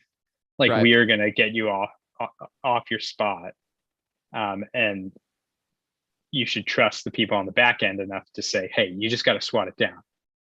Don't go for the pick. How often have teams seen that blow up? Somebody goes for the pick and just gets it ripped out of their hands. Yeah. Yeah. Well, anyway, it's 3-0 at the half. So thankfully we somehow we didn't give up any points. Again, we had the 2nd and goal where Fields throws it off of Obata's helmet and Jonathan Allen gets a pick. And then 4th and goal at the 1, maybe even the half-yard line. We stuff them. So 0 points so far, but 3-0. We talked about a kind scoreline. This is probably the kindest possible scoreline we could be seeing right now. Before we even get to adjustments, let's just talk about that first half very briefly. K-Dot, beginning with you. What were your thoughts on that first half? You could pick on anything, anybody. Dog shit. Carson's all over the place with the football. Offensive line, it looks as though they're getting slightly better over the course of the game, so maybe that's something I can hold on to a little bit. Also, as they've been going on, they've been getting Terry McLaurin the ball a little bit more on offense, which is something that excites me, hopefully, for the second half. I mean, while Scott Turner has not been the greatest at making adjustments, there have been at least a few games where in the second half they've come out and they've been on fire. So I'm hoping that that's the case today.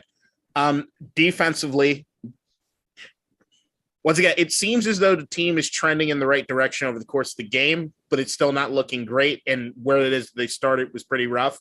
We're just lucky that the scoreboard is where it is, because this should easily be a 14-3 game that Chicago has over us at this particular point in time. And the fact that it's not, I think we should be just thankful. And now hopefully the offense can take advantage of that, because I don't know. And if John Allen can't come back in the second half, I think that's a big loss for them on that defense.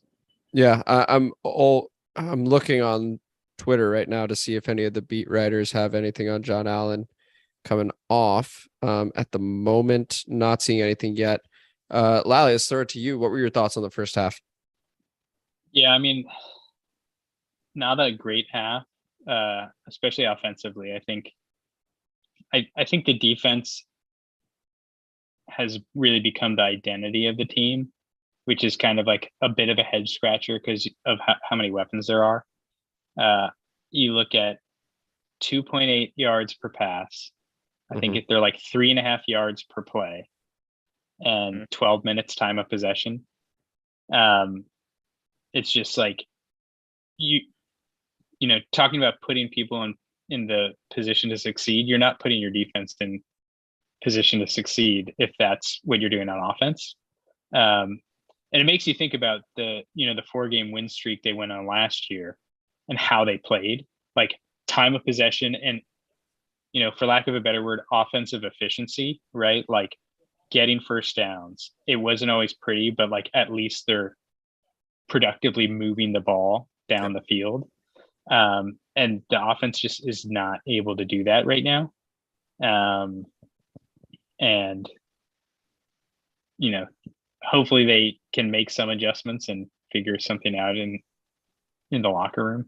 But I think they will pull it out. I think you have the momentum of, hey, we're up 3, we get the ball back. We probably should be down. I think that's a lot easier to kind of come out charged for the second half. So not a great half, but I think there's positives to at least build off of. Do you think Ryan Fitzpatrick right now at the Amazon halftime show desk is smiling, seeing the Commanders with only 3 points here, considering how things ended between him and the organization? I think he doesn't care. I think he just from like he's got some animosity towards us for whatever reason.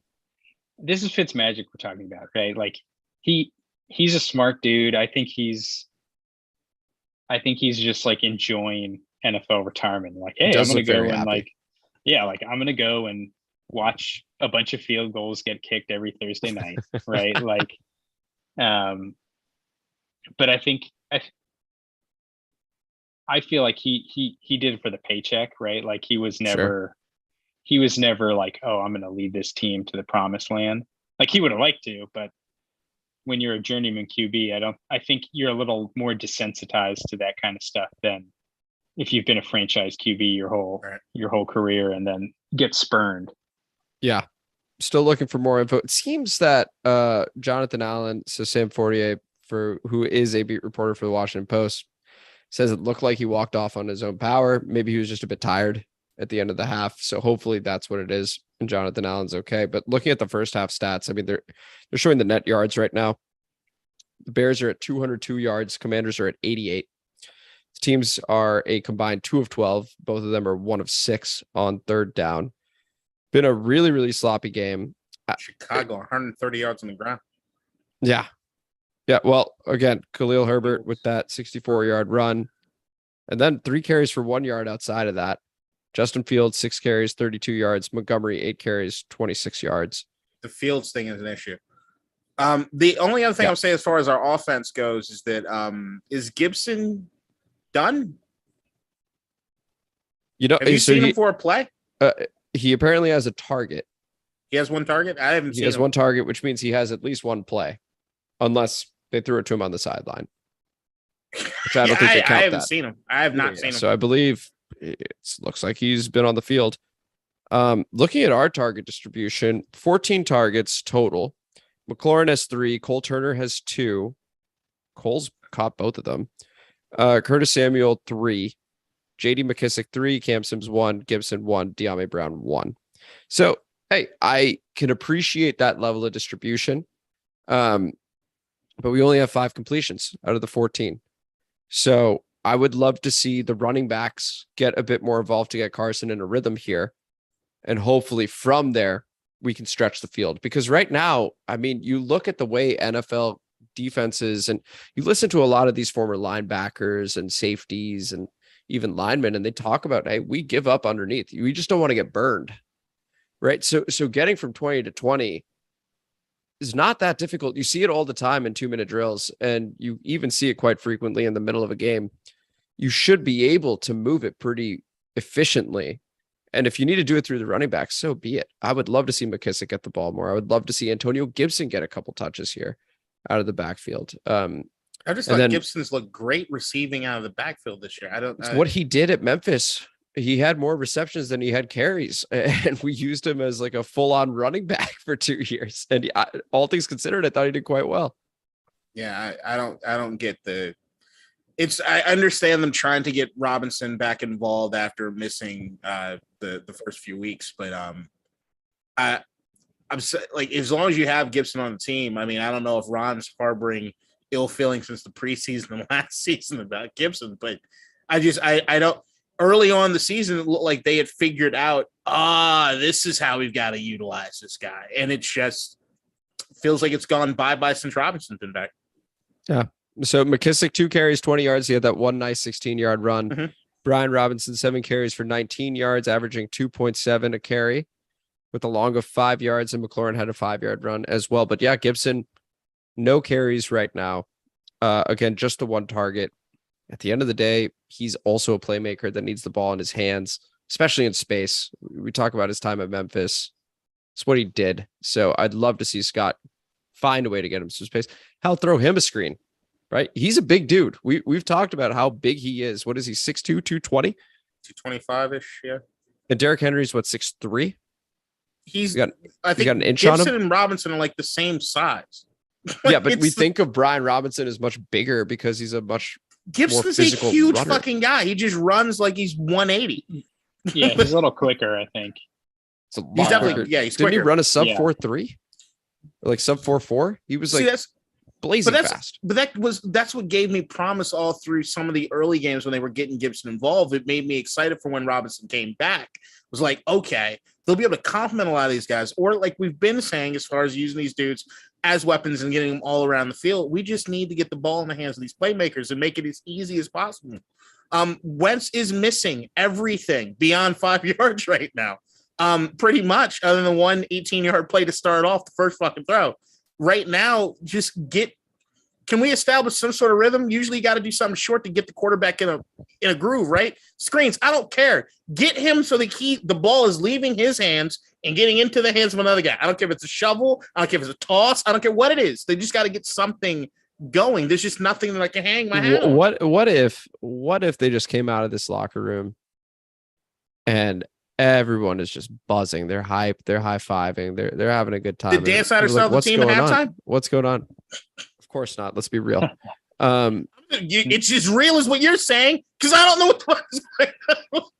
Carson Wentz ruled out for the game because that hand, he just keeps shaking it and he just can't quite get it going. And in comes number 4, Taylor Heineke, rest of the way.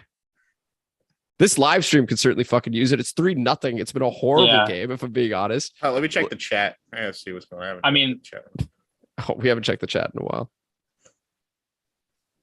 Go ahead, Lally. What were you going to say? Yeah, I would love to see Slingin' Sammy. He's inactive, unfortunately. What was our first preseason game? Was that Carolina, maybe? Oh, he looks spectacular. Well, and it was just like he played like with the like I'm gonna carry this team and I'm gonna win the game attitude, right? Like some of those runs, and you don't see that from Wentz. You see it from Heineke, but I'm like, he's a backup, right? Like, he is a backup. Yes. Do we have 2 backups, right? As our, our backup A and backup, 1 and 1A, right? I think we have 2 backups really, but I just can't get away from like being able to hit those long passes, right? For the amount of money we're paying Carson Wentz, and for the article that came out where it sounds like I need to get your thoughts on that, both of you, whether Carson Wentz was truly a Ron Rivera move or whether it was a Dan Snyder move. Apparently a team exec said that was Dan. You just gotta pay the best sports psychologists on the planet and just have them talk to Carson Wentz 3 times a week, 4 times a week, and be like, whatever happened in the Coliseum when you got hurt, you were going to be MVP. We're going to need you to go back there and remember what you were thinking about and just keep thinking about that as you play. Well, if you were thinking about Blink 182 getting back together, you think about that as long as you need to, if it means you're going to play at the MVP level. I think you need to have a team around you akin to those Philadelphia Eagles, as much as I hate to say it. Like, if Nick Foles is not a great quarterback, right? Like, he's a serviceable backup, right? Yeah. He had some good years in Philly, like kind of when he was starting there, but he's not like he's not going to take a team to a Super Bowl. And I think that team was an excellent team. And so you're like, it's like, how much do you really have to do when you have an amazing offensive line and can get the ball to your playmakers, right? Right. So I think I not to go as far and say that Carson was a mirage, but it's not the same as like a Aaron Rodgers where like you could have no proven wide receivers around him and he's still gonna win ball games for you, right? Yeah. But hey, maybe I'll be proven wrong and rack up some fantasy points in the second half. Again, I'm rooting for you because I want the Commanders to just win this fucking game. Carson Wentz is in. It's 1st and 10 at the 25. Second half has started. I think Gibson. Cam Sims why not? Was in on that one. There's Robinson breaking a tackle. It's about 4 or 5 hard fought yards there. It's a good start. Good start over there. So we're looking at second and positive, 6. not negative. Yeah. Hey. Could work off of that. 8 carries, 23 yards. Yeah. So 4-yard gain. 2nd and 6. And what's the call here, boys? Real quick. 3 seconds each. K-Dot, beginning with you. What's the call? See, this is actually what I like. Pass. We have Samuel. Looks like he's lined up in the back with. Mm-hmm. He's in motion. Nope. Hand it off to Robinson. He's got some space. Is that a stiff arm on Roquan? There you go. That alone, the movement of Curtis Samuel right there in the backfield right there, that keeps the defense up. We have to do things like that. And it's so easy, right? Like it's so easy to. There's nothing overly complex about, the play design. Right. Other than, hey, Curtis Samuel's going to go in motion. You could run that same out of, I don't know if that was 11 personnel. It looked like it, right? It did look like it. But you could run that play with Curtis Samuel lined up in the slot, but you just right? Well, like got a lead block with Cole Turner. Oh. Cornelius Lucas making the tackle. First question, right? First question is Terry, okay? Answer seems to be yes. On that last play, how about the rookie stiff arming the all-pro linebacker Roquan Smith for an additional 5 yards? Impressive from Brian Robinson. This was a nice play. Cole Turner in space has an opportunity to block, doesn't. And Terry gets a quick little spin move. Oh, the ball came out. Didn't even notice that. Hell of a job at Terry to recover that, though. Okay. Now we got Cam Sims in motion. We got 2 wide receivers on the left. Now Samuel in motion again. Quick cut. Gibson, I believe that was McKiss. That was Gibson. All right, Gibson got a carry. He's been in he's been in this drive on the first. You're wondering where all of this was in the first half, right? Yeah. It just I've obviously never played in the NFL. But hold on, some of our viewers don't know that.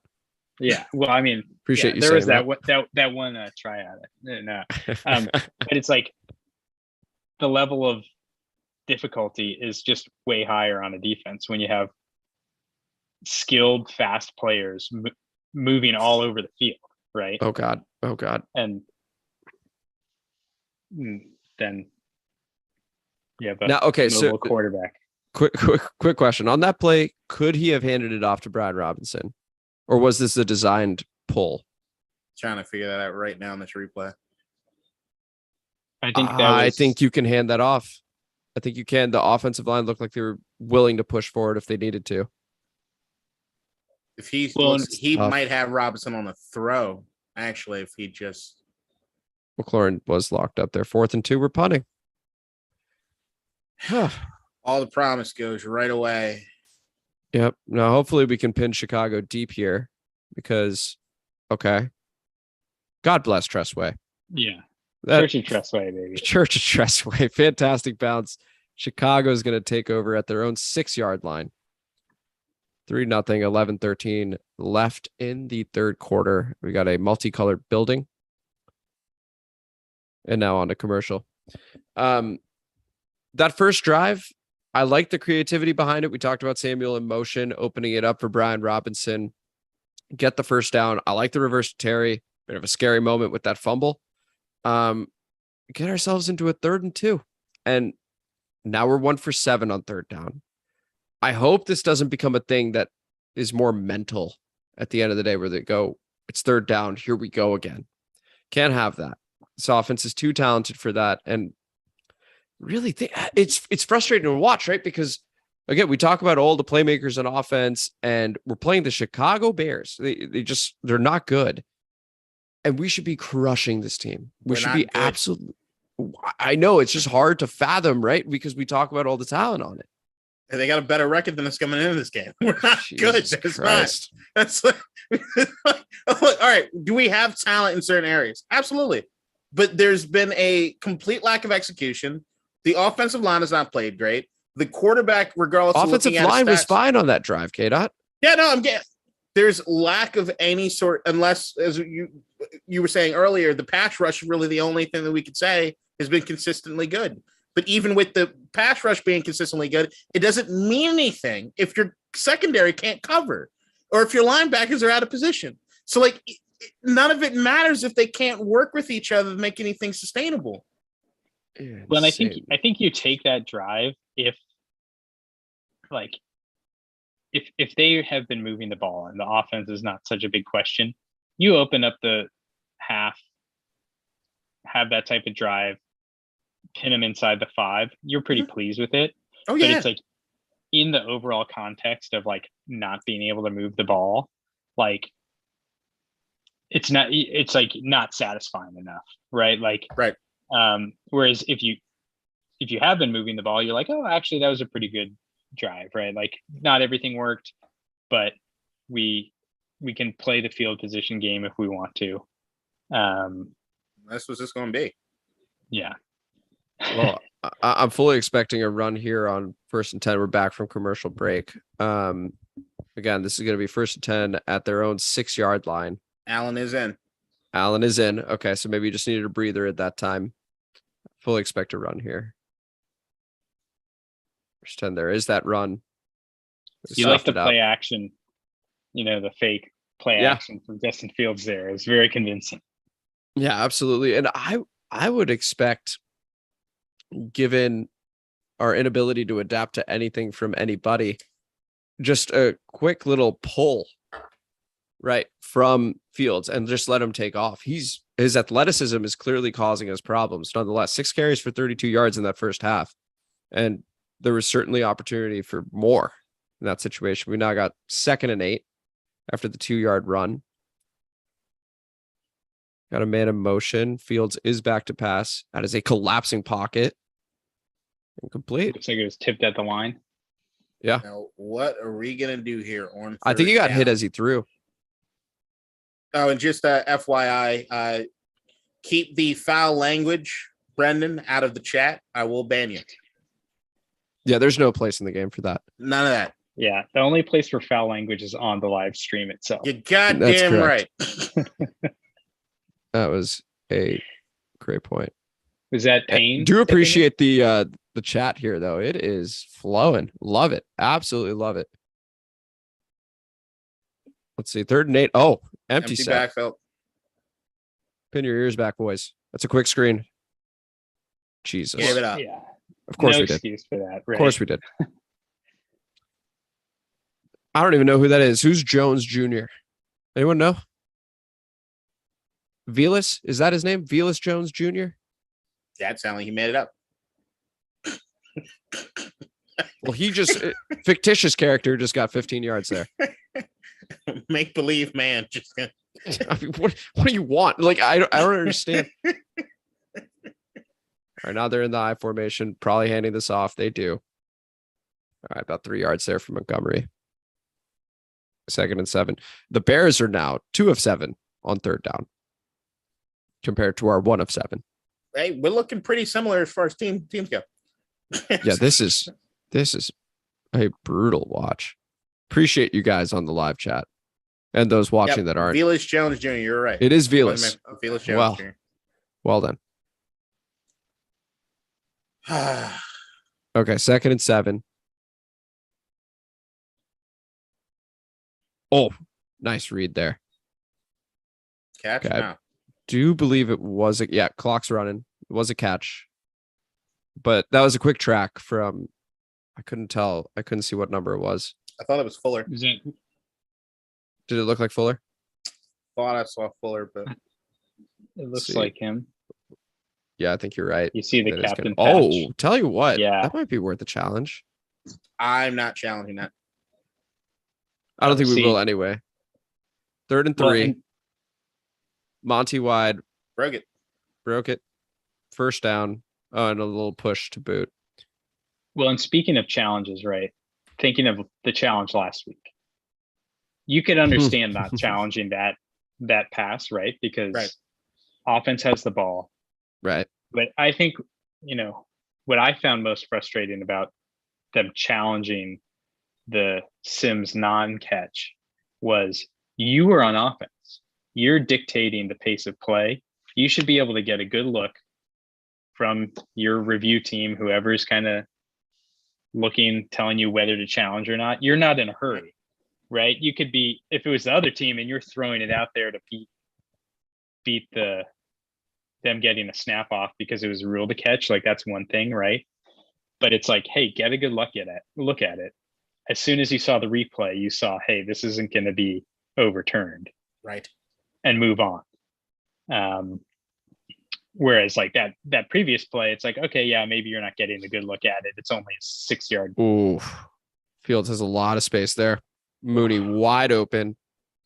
Did he step out? Thankfully, he stepped out. I think that speaking on that challenge play last week, that brings me to something that I've been worried about, which is that who's being delegated the duty to try to figure that out in the booth?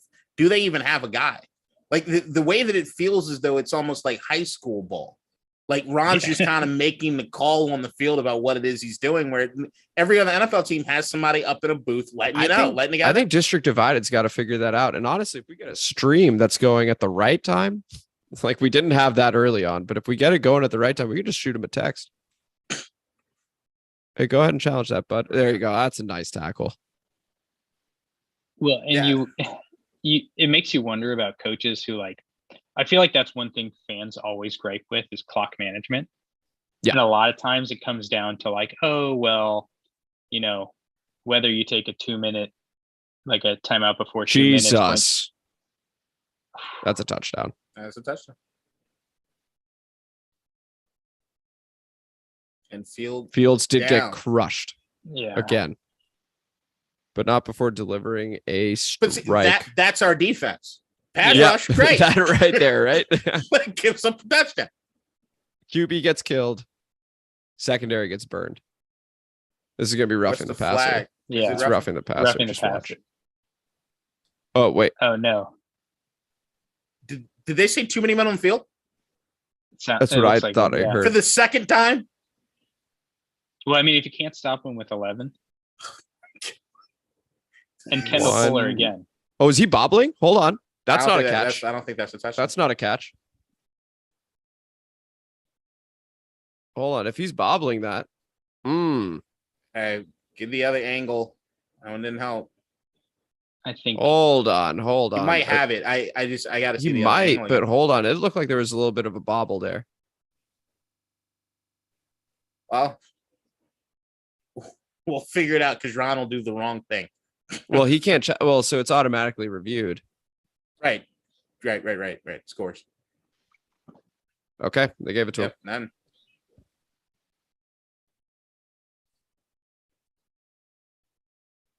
Well, on the plus side for Lally, my fantasy defense loses some points. Yeah. But and Carson's going to have to be throwing. He is going to have to be throwing to get more than his projected 7.5, 8.5 points. He projected 8.5 points in a in a league where a passing touchdown is 6 points. All right, let's see this. I think that would have been hard to challenge. I think that's a catch. That works. I think it is a catch, and it should be a catch, right? Yeah. I just saw the slightest of bobbles there. Yeah. It's in these moments right now where I want to see, if you look at the way we came out of the second half, we appreciated what they were doing offensively until it broke down at the end, right? Correct. And you talk about 3rd and 2, which should be convertible, and it's better than the distance we usually are having on 3rd down, right? So maybe that gives me some faith, but I mean, if I'm going on my gut reaction, this feels like an insurmountable lead. It does, doesn't it? I mean, scoring a touchdown Thursday night, has been an insurmountable lead so far. So then that one came out of nowhere. You even see the cameraman didn't get back on the play until cameraman was lost. Yeah. Well, why would you expect a touchdown? Right? If you're the cameraman, if you're the producer, like, one thing we know is not happening is deep ball. Yeah. We also know he won't catch it. Just keep the cameras trained on the pocket. Like, that's where most of the plays are going to start and end. Mm-hmm. I think the most for both fun sides Commanders fans could have right now is if there were a cam just on Justin Fields, so you can at least see him get hit every play. Yeah. And then just don't worry about where the ball goes.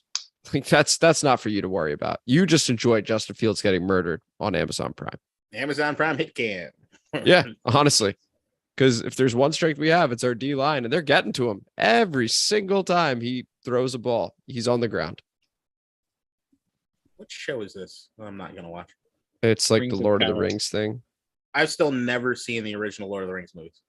You haven't seen those? I've never seen there's 2 movie series that I'm ashamed that I've never seen. And I know I'd like both of them. The Lord of the Rings series and 50 Shades of Grey. I've actually seen those movies. Been in a lot of relationships. And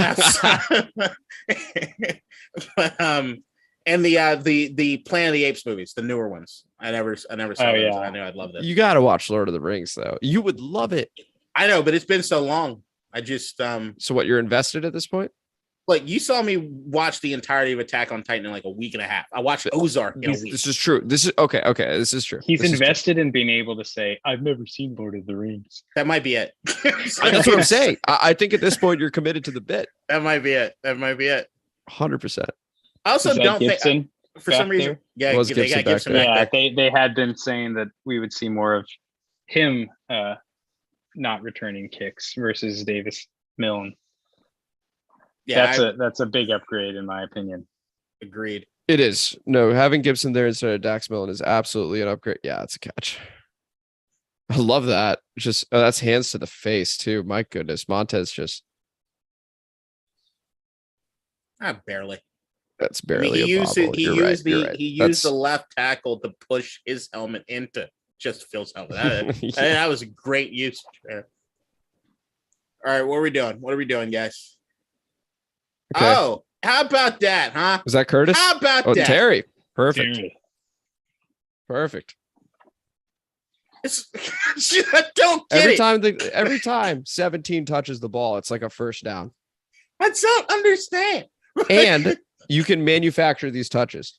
And but whenever I say manufacture, I just mean it is a very, very easy completion or a run. That's all I'm saying when I say manufacture a touch. It's not My thing is downfield. that it comes time to dictate. This should be, I want to know huddle after that. I want us to move. Let's fucking go. Okay, handoff to Gibson, who's got a lot of space, a lot of speed. My goodness, great run from It's Antonio like somebody Gibson. was asking for Gibson and Terry to get involved, you know. I just want to say, gentlemen, we are excellent at this live stream thing. You know, we have been calling this out, no problem. And we I know. do think Scott Turner's adjustment is watching us. I think he is watching us, and we appreciate you watching. Feel free to like and subscribe, Scott, because we got a lot of insight here on what should be done. What I would love to see more of, speaking about the no huddle, is like when you get the matchups you want, like with the versatility with some of these guys, is keep the good matchups that you want on the field, right? Mm-hmm. Yeah. You can come out with Gibson and Curtis Samuel, and maybe they, come out in nickel, and you can run more with them because they have that skill set, right? And kind of it goes back to dictating the game, right? Like, but it also goes to something that we found out last week, which was that they weren't allowing Carson to audible, which is something with the weapons that you have to be able to. Oh, he's going deep for sure. Hold on. Okay, it's short. Dude, Gibson looks like a man possessed right now. This is what the offense needs to look like to start. But he looks mad. They've not given Carson Wentz the ability to audible out of a lot of the plays on the line. And if you listen to Indianapolis, it's one of the things they said he was best at doing for them was actually audible. And then it's like they removed the ability for him to do so other than very We're going no huddle per KDOT's request. Hand off to Gibson. That's about 3 yards there. Please continue, KDOT. Also just trying to keep the listeners informed. No, you're good. But that's the thing is that like I just don't understand the way that we do things. I just don't get it. There's a philosophy that I hope exists that I just don't understand, or there just isn't a philosophy on anything. All right, let's get it, gentlemen. Here we go. 2nd and 7. Slowed the offense down just a little bit, but a very positive start to the drive. Carson looks to be in control, just shoved who appears to be Cam Sims over to the left side.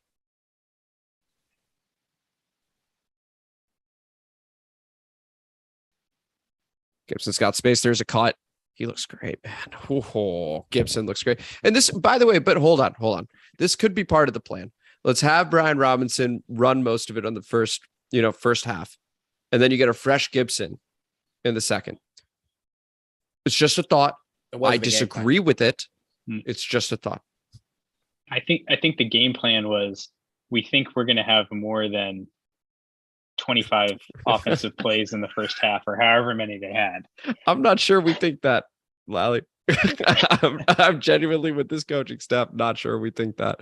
4 carries, 32 yards for Gibson, who's running like a madman right now. Yeah, but this doesn't mean not getting Robinson back involved. I would agree. Oh, I love this play call. Oh, if we could block one fucking guy. Yeah. Are you kidding me? That's a touchdown if we block. Mm-hmm. Well, and one thing I'll say for Antonio Gibson, obviously he's had the struggles with the fumbles. Not so much, not really this year. I think that's something he's been a lot better at, obviously. But there's one guy on that side of the field. He got a little bit of I think he had a pretty good year last year, obviously the 1,000 yards, but the first 8 to 10 games, he was dealing with the shin injury. And you saw a difference, like when you got into the last 5 weeks of the season of like his ability to actually hit the hole and, take runs that should be 15 to 20 yards and actually get the 15 to 20 yards versus, it was blocked up correctly and you're just not 100%. Yeah. So I think a lot of people have this negative perception based off of, obviously he was not very effective in the first half of the season. And then, Brian Robinson comes in, 3rd round draft pick. People are excited about him.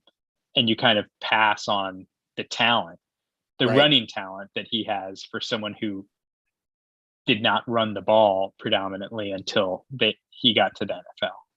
Ladies and gentlemen, we have 1st and goal for your Washington Commanders. Robinson with it. And I agree with you a lot about the Gibson sort of what was asked of him coming out of college to do for this team was sort of ridiculous, right? Like, and 100%. But the idea that you have a Robinson in there, it's not like Antonio Gibson can't run the football. It's a matter of you've got 2 guys with different kind of skill sets. There's a thunder and lightning thing that can happen here, and all these teams have 2 running backs. I just having this much talent. There's a lot of talent in our skills positions. Tons of Cam talent. Sims is on the field. Cut up. Okay. Give the ball to the playmakers. All right, so it's 2nd and goal at around the 7. This gets interesting, boys. Now I'm terrified. I chose the word interesting. We've been good on the terrified. We've been good on the goal line throughout the season up until that last series last week. Well, and we've been moving the ball well between the 20s this drive. So knock on wood. There we go. That's what we're going to do right now. Oh, a Carson run. See, that makes no sense to me. No. Okay, well, clock is ticking down. Are we going to take this to the fourth, or are we going to run a play? We do not have to run a play. It looks like we're going to chill. Okay. Wait. No, I That don't little think you signal should. to me thinks fourth quarter. Yeah, but I'm not a fan of that. I always like to get the extra play off. I would like to run a play just because the defense is gassed. This has been a long drive. Yeah. And Right. this is an opportunity to get them. Now they get 2 minutes off. They get to talk about it. It's a free timeout for the defense when the offense clearly has the momentum. I'm going to go ahead and say that is the smartest comment I made all night. Because as I was saying it, I was like, wait, that actually makes a lot of sense. Whereas it's not always the football case. logo is shit, sir. It's a really bad logo. What? Thursday night football logo. I'm not. Yeah. The Amazon Prime. The Amazon. It's not. It's. I'm not. I'm not liking that one. Okay, so 3rd and goal. We're at the 4. Who are you targeting? I assume it's a throw. And what's the call? Well, I'm targeting Terry McLaurin so I can get those double points for fantasy. Of course, But of course. I mean, I almost, getting back to dictating the game, I know this could be a 9-7 game, right? Like if you play it out, but I would almost say it's 2 down territory, right? Okay. Just from a like, hey, we're gonna score on you, right? Like if they score, you look brilliant for doing it. If they don't score, you look like an idiot. Why didn't you kick the field goal? But I'd love to see more fades in the corner of the end zone. That to me I feel says like Cam we haven't. Sims. Yeah, I feel like we haven't really run those in kind of 5 yards in. And I think that really jams up the middle, right? You look at the Tennessee game, end of that game, everything was slants and coming in. When you're like most teams, I feel like you're throwing 1 or 2 to the corner because it's a quick play. You just throw it up, you get the ball out quick, and so hopefully receiver makes a play. I like Gibson in the backfield, some play action, get Wentz involved, something where he can be a little mobile and get the size guys up there. Cole Turner needs to be in the end zone. Any of the Cam Sims needs to be in the end zone. We need the big guys to be there. And hey, Carson, you like to sell the balls anyway. At least get it to the taller guys to make a fucking play on it. Yeah, and so actually to that point, I think this coaching staff could also use a bit of a win. They took Cole Turner in the draft. There's been a lot of talk about Cole Turner. He had a nice catch on the very first play. Right? I could see this going to Cole Turner. I agree with it being 4 down territory if we gain 2 yards here. If we're at the 2 or inside of that, yes. If it is 4th and goal at the 4, I'm kicking the field goal. I'm trusting my defense to get a stop. Yes, they had a long touchdown on the last play, but other than that, I do think we can stop Chicago. And what happened here? Did he ankle? Okay. Well, that wasn't a reaction to a play. That was a replay. Jesus, what a jump cut. That is. You may get your wish. We may see Heineke if we get a few more hits down around the ankles. 3rd and goal. I see Cam Sims. Is that McKissick? We're looking for Terry. There is a flag. Did Leno poke someone in the eyes? Looks like that happened. I don't know if that's the flag, but no, it's not. False start. Fucking start. And I think he took the opportunity to poke someone in the eyes. Cam Sims, false start. Shoot yourself in the foot. I'm not in 4 down territory anymore, buddy. Yep. Scratch that. Now what? And there goes the fade. So actually this helps your Terry out quite a bit because I think we were a little close earlier for it to be Terry. Now, with a little more space to work with, I could see it being Terry. As long as Carson doesn't throw a pick right here, because that'll be that's a backbreaker.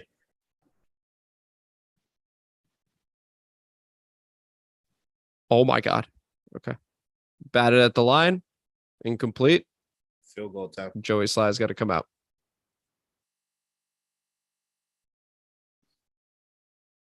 Nine and 7. 9-7.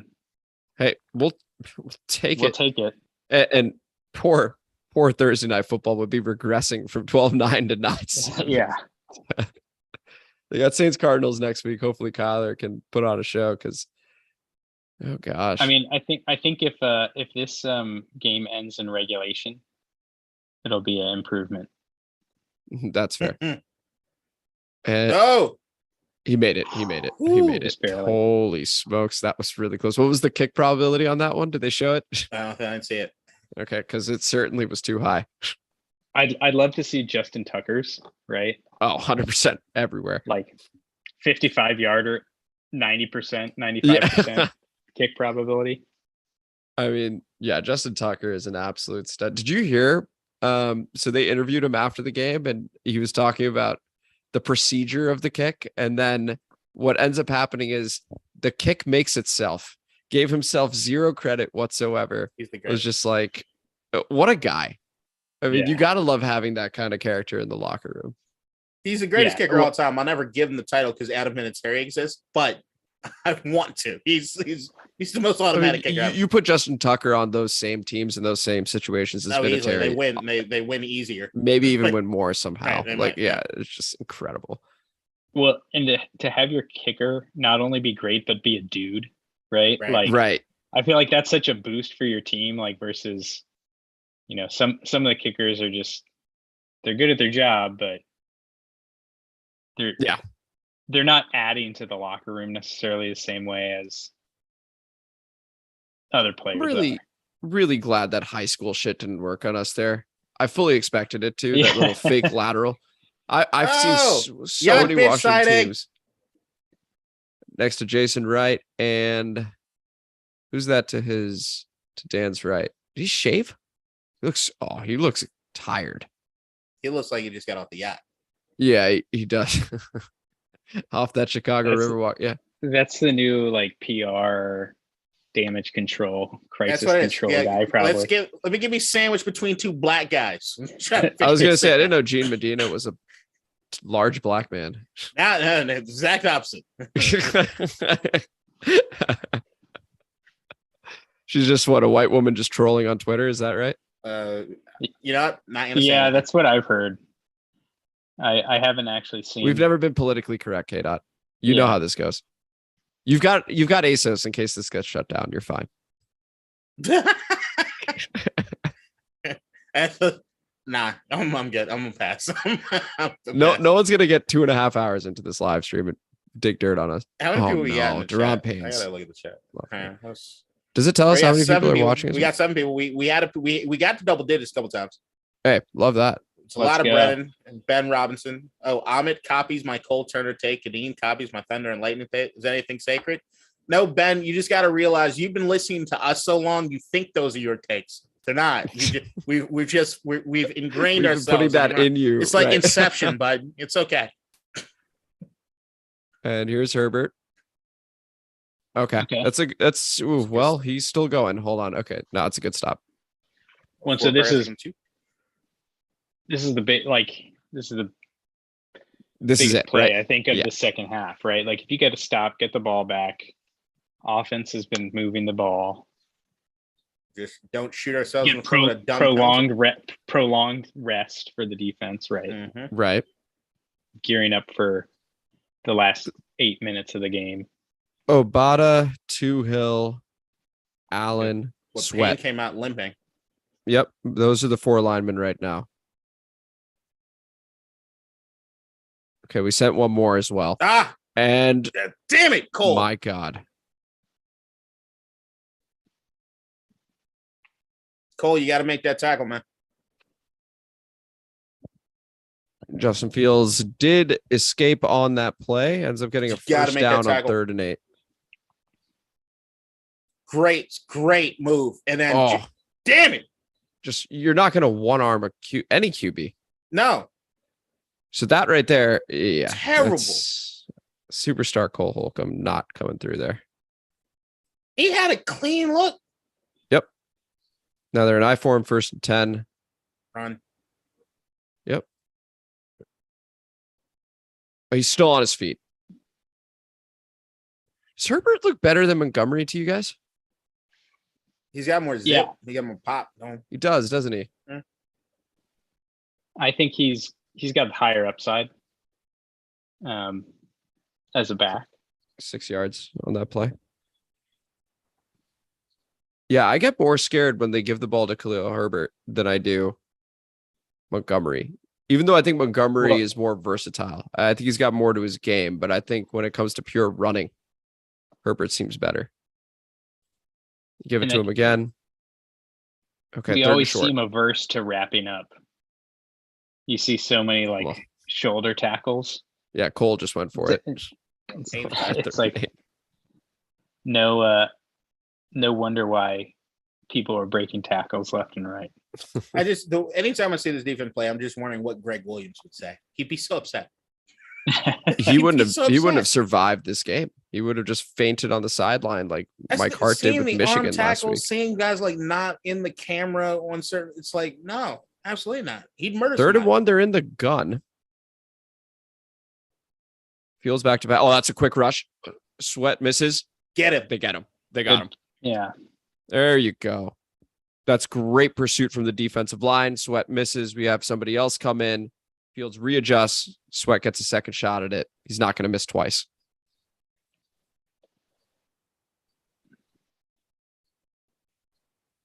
There you go. Who was the second guy applying pressure? I couldn't see. Is that Smith Williams? 91, I think, is that Ridgewood? No. It was Smith Williams. Well, and the backup ends, right, that have been Milne may have some space here. Okay.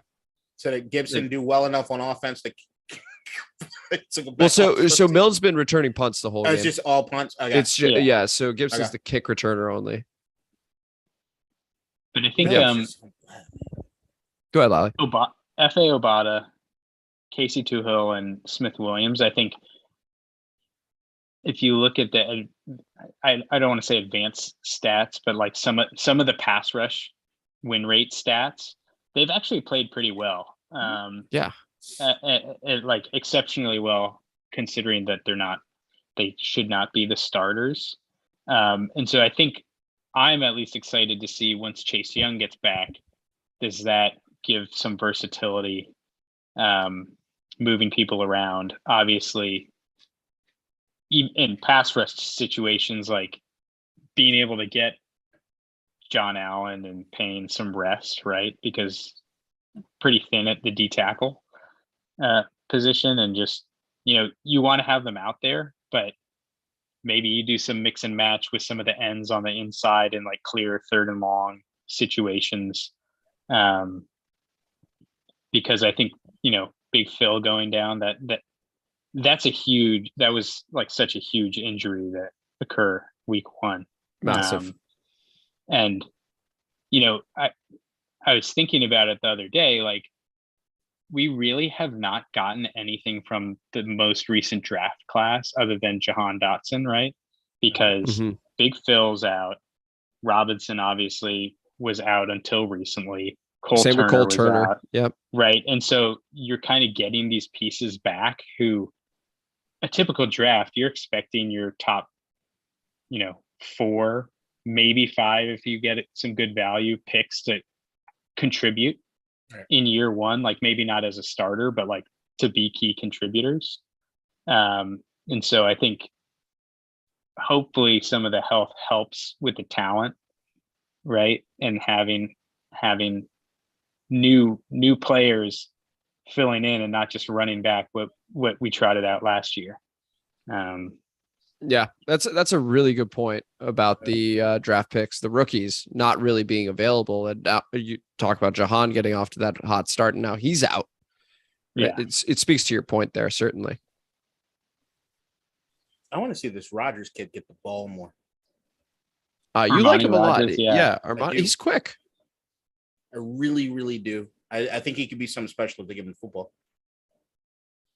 So we got Samuel in motion again. Oof. I had not liked Chicago snuffed that out pretty quickly, and the O-line did not do nearly enough there. That was a loss of 2. Well, and that's what happens when the offense isn't moving effectively. Like you can't draw up the plays for the Armani Rodgers of the world, right? It's like you have to feed Terry because you've run 20 plays and it's not working. Right. If you're running, 60 plus plays in a game, that's when you get to actually utilize the weapons. There's a throw to Cam Sims. Nice grab. Big third down. Huge third down. 9:40 on the clock.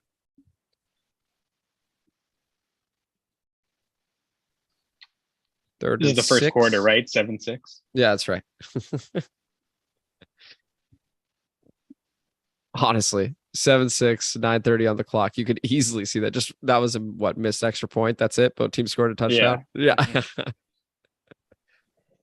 I think Thursday Night Football, they should consider maybe they put, defense can only have 10 players on the field. Try to juice the scoring a little bit. Doesn't Thursday Night Football also have its own football? Okay. So we caught it. Gibson did. Yeah. But also, where were we hoping that was going to go? That was well short of the sticks.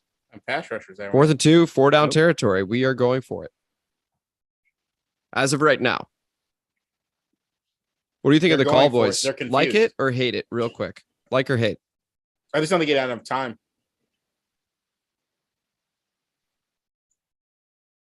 I'm glad it was positive. Yeah, I don't think we're running this. I mean, I don't think we're running a play. I thought we were because of the confusion I saw. We're not running a play.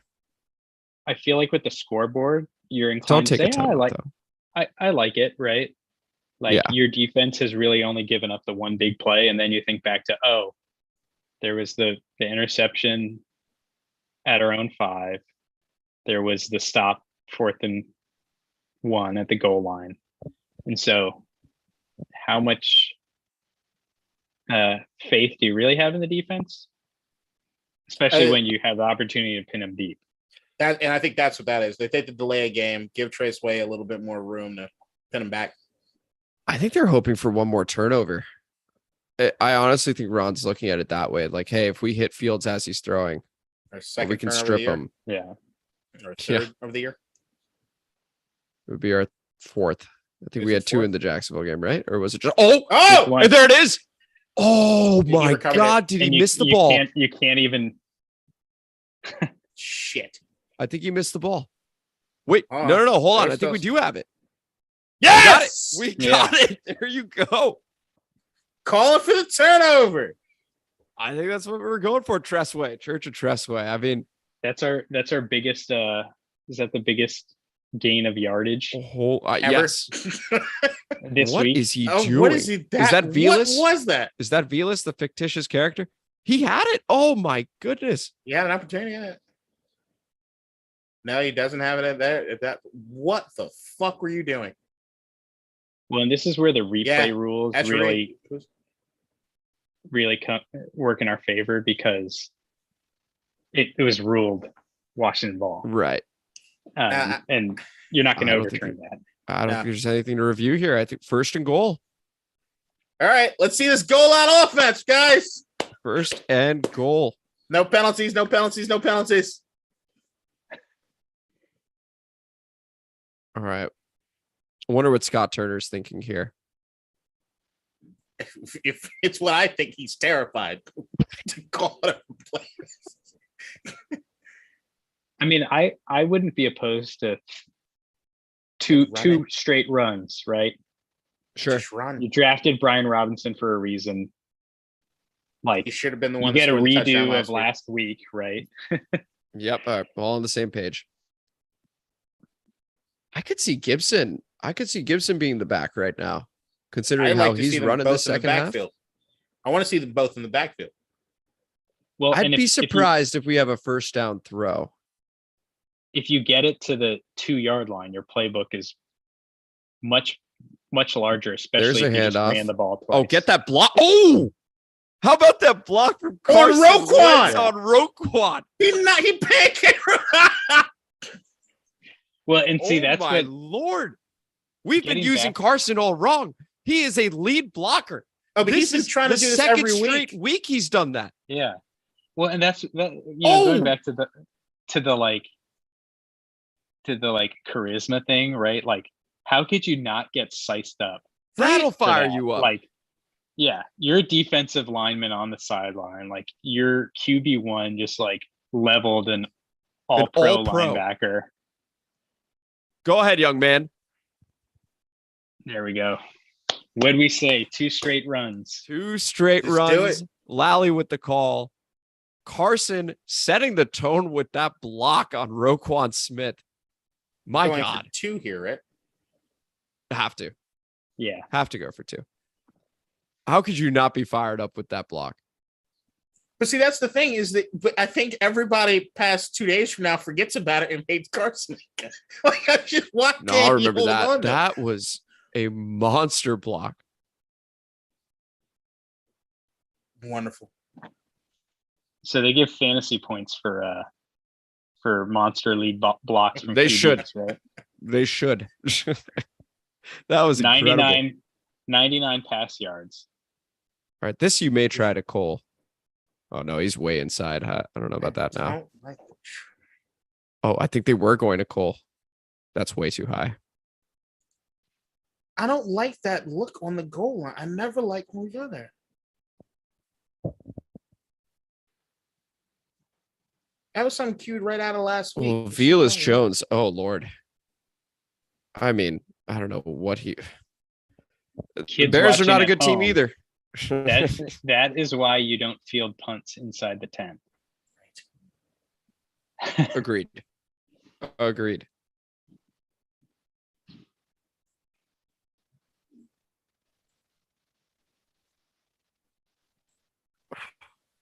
All right, boys. 12-7. Defense more or less knows at this point they can pin their ears back. Right. So it's playing to our strength, which doesn't happen often. How much time left? 7.5. I want to say probably 7. 7.5. Yeah, 7.5. Well, the big thing is pin your ears back, but don't break containment, right? Correct. Don't get too far upfield. Like,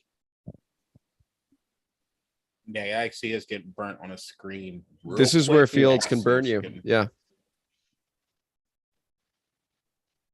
Yeah, 7:21 left in the 4th. Man.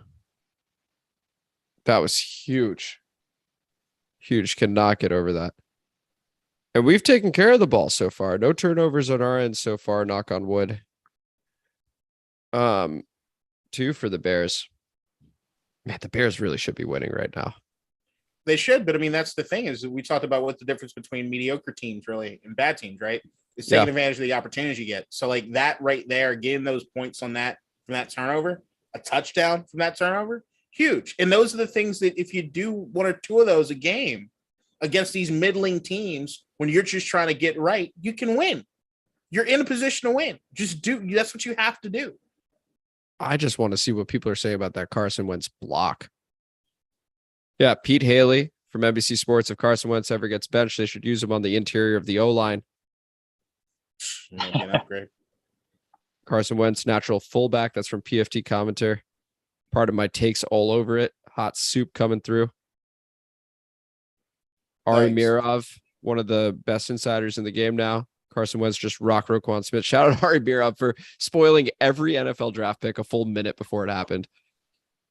He was sensational. Oh, it must have been 5 minutes before it happened too. Sam Howell QB and Carson Wentz at left guard. Do it, you cowards. Brendan bringing a dose of reality. It's not a good sign when your QB's biggest highlight of the game is a block. Okay. Hell of a block, though. Brendan, even you can admit. Right. Hell of a block. I don't see your back-to-back MVP doing that. Ben Robinson also with the what not to do when fielding a punt. Not only don't field it in 10 yards, try not to field it on your knees either. Pretty good. Good call, Ben. That is true. My goodness.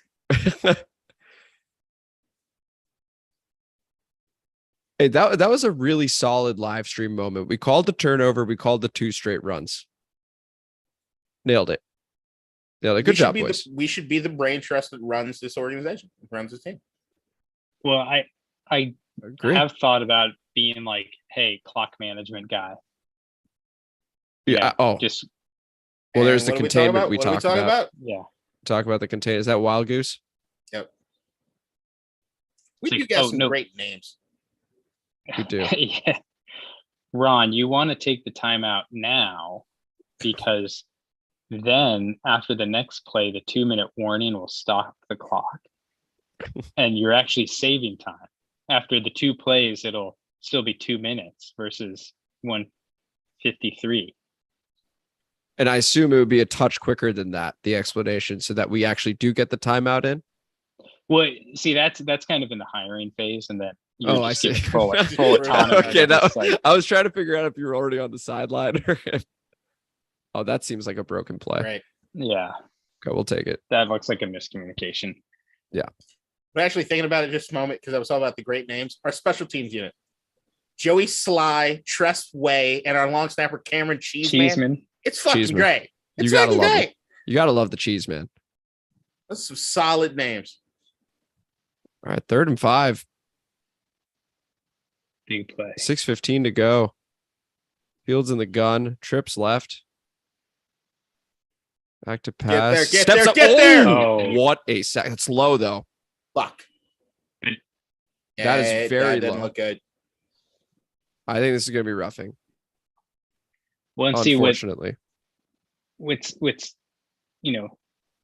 tough about being a D lineman is like a lot of that was you're physically being blocked, right? And partially being blocked almost into the quarterback.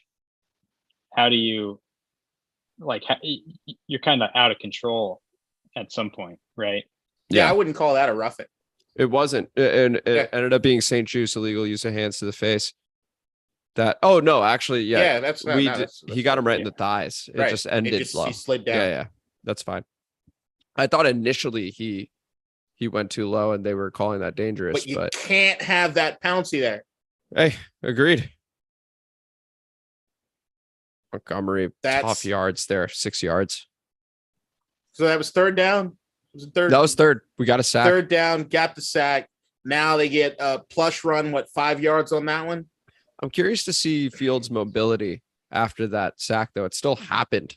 And he did come up a little gimpy. So I do wonder if that does affect his ability to escape the next one, because we are getting in the backfield quite frequently. We are, and he hasn't looked like the last couple series. He hasn't looked like he's really been able to escape us all that much. I mean, he's been playing backyard football for so long, and there's Montgomery just bursting through. 1st down.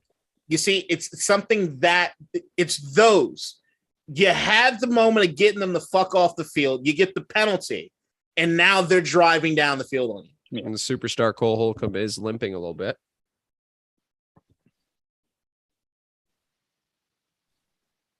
When it makes you think about blocked our offensive line, and do they have the athleticism to actually pull, right? Right. Like we don't see a lot of plays with guards pulling and getting those outside runs, right? Right. Good stop there by our defensive line. 2nd and 8 coming up. This is why the touchdown is so huge, because you don't want to give up that penalty on the 3rd down, but does 5 yards really kill you? You're playing no touchdown defense. So I mean, I just, I get what you're saying. I just get nervous with this defense in a clutch spot, and if they can't stop the run, I mean, yeah. straight. So, and the other thing that's still rattling in my head is the touchdown that Chicago did get was if you blink and you miss it play. And that's something that we've been known to give up all season. And just every opportunity that you have to get these fuckers off the field is one less time that there's a break in coverage, which we know is very liable to happen with this team. By the way, since since John Allen did get that sack that was called off for the illegal use of hands, they have not thrown the ball. It's been 3 runs. Just run it. Yeah. And Here you go. Here we go. And he's off. So, I mean, let's see if we can force him to throw some more because he doesn't look comfortable.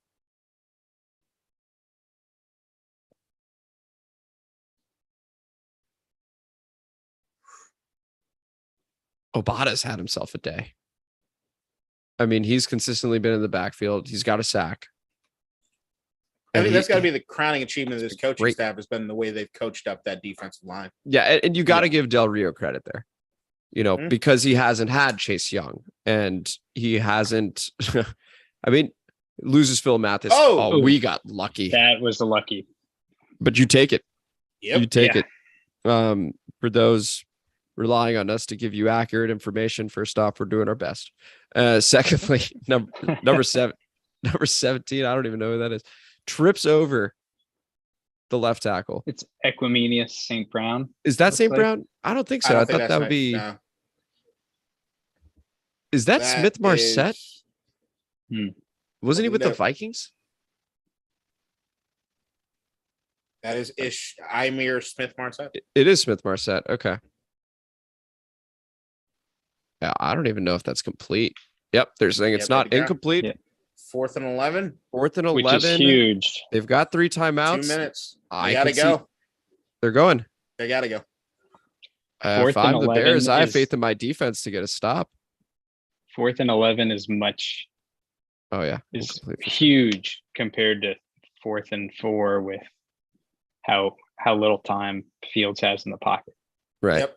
Now, this is one of those. Assuming you wrap him up after he escapes. Do not shoot yourself in the foot. 8 seconds on the play. I agree. 6 seconds left on the play clock. 3, 2, 1. They do not call. Oh, they do. They delay. Oh, delay. Wow. And you're still going for it.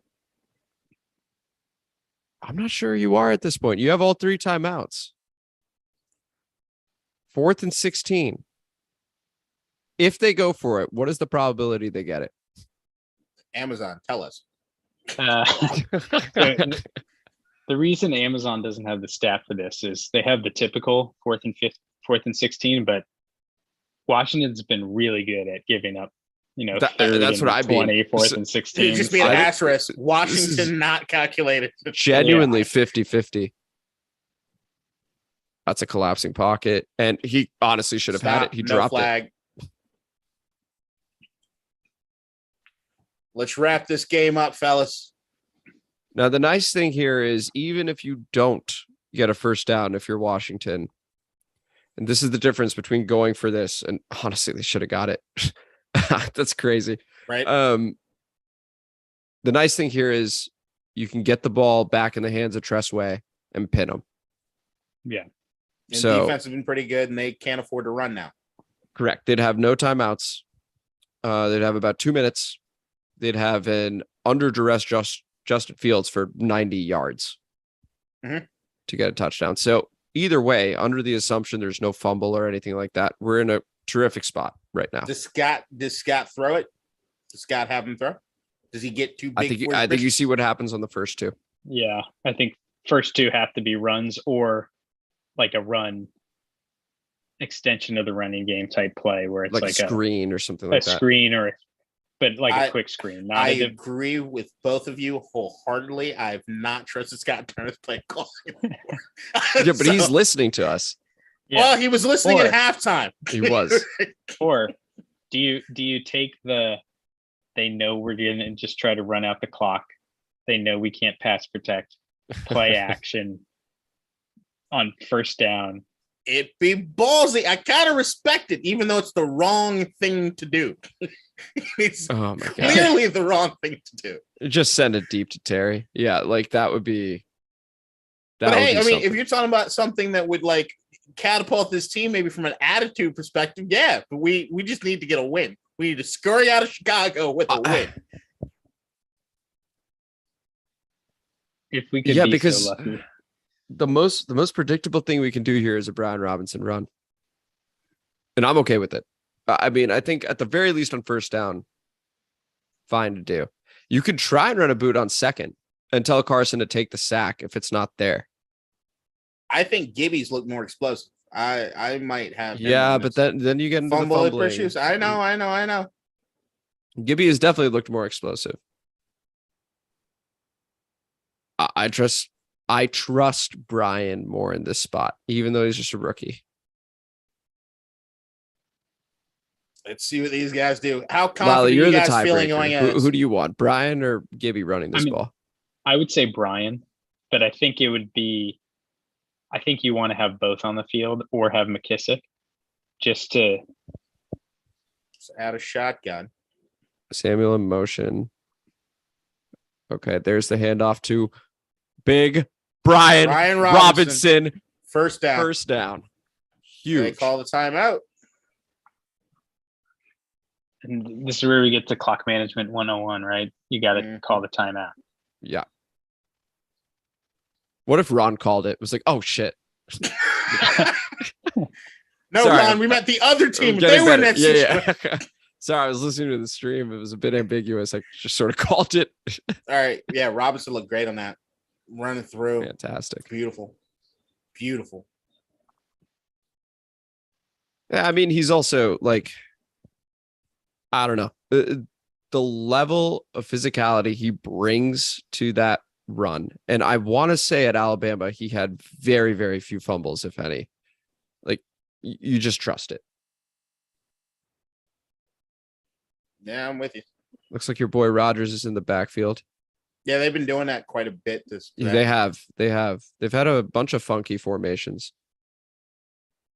Robinson again stumbles over himself that time. Take some time off the clock. Okay.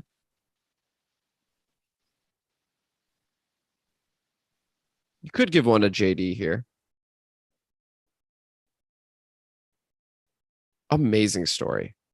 Absolutely amazing story. Brian Robinson coming back for being shot in the leg. Now he's 2 games in 5 days, and he's the starting running back of this team. Well, and what, when I first saw the news, right?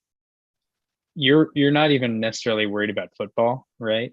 Yeah. And so that's what I think makes it that much more special, is that you see the ticker flash across your phone and you're like, oh, I hope he's all right. And is going to make it through this as a person and a human being, let alone being able to come back on such a quick timetable. No, they actually shouldn't take a timeout here. That's smart. Just a 2 minute.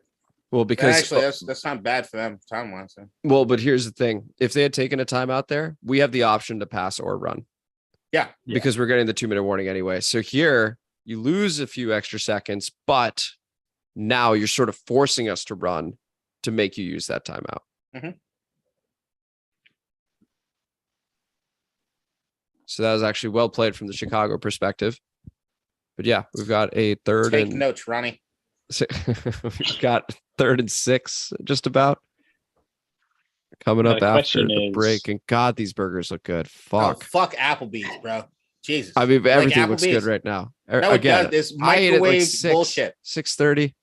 They microwave their food. I normally, for a Thursday night Commanders game, football team game, whatever, I mean, you're ordering pizza, you're getting some wings, like you're having a good time with it. I went to Chick-fil-A. I know. Are you kicking the field goal if they don't get this long field goal? A 50-yarder from current line of scrimmage. No, I'm putting it in the ball. I'm putting the ball in the hands of my best player, and that's Tressway. I'm letting him do what he needs to do. Sky it, make another rookie fumble. Let's win this game. Yeah. That's got to be the move. Yeah, I think a field goal is just too risky because it's still a one possession game. I mean, I don't know. And if you miss, my God, I think I'm kicking it, right? Okay. I feel like the defense has played pretty well. They're probably not going to run the ball, even if they're starting at the 40. And you got to play the long psychological game, right? Like if you're a kicker and you're like, oh, you don't trust me for a 50-yarder, like that'll put us up a touchdown and a 2-point conversion.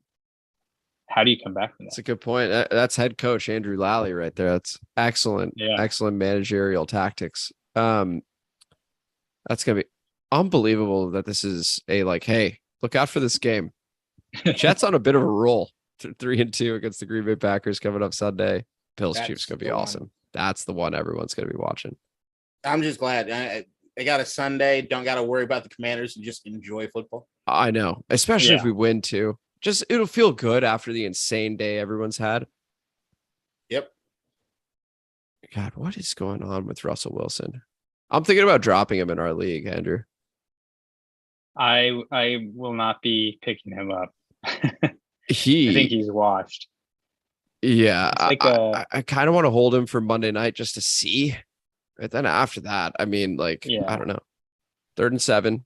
All right, we snap the ball. We run. Okay, we're at the 30.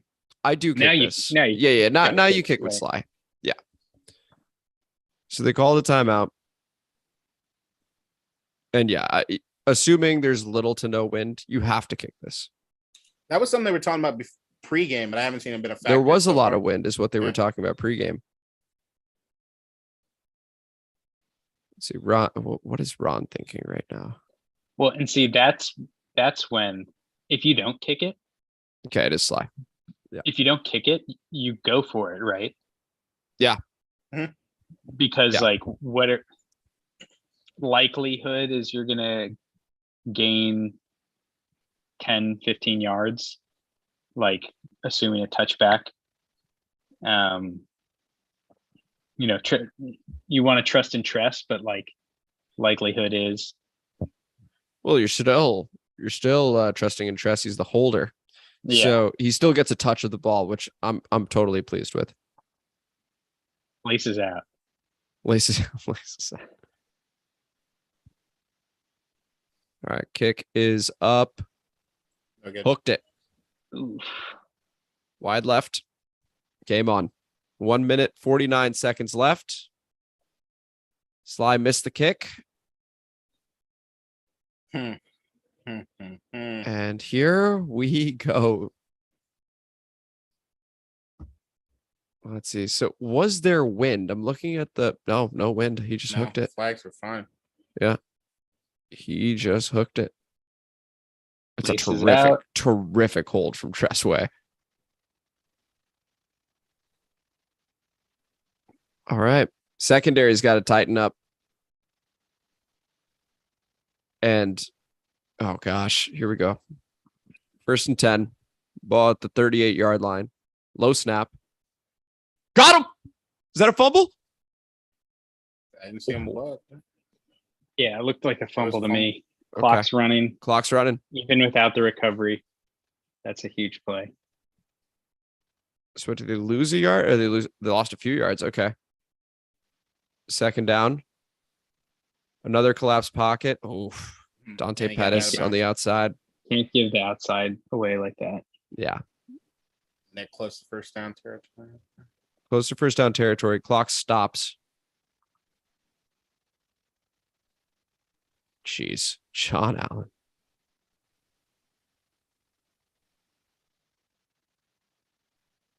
Third and 5. Minute 26. Empty backfield. Quick screen to Montgomery, who's got a block. Ball is at our 44-yard line. Clock is running. Justin Fields barking out some commands. Minute 9, minute 8. Ball is snapped. Fields drifts left. Looks like he's about to run. He does. Oh boy. Boy. Oh. And he is down at the 5.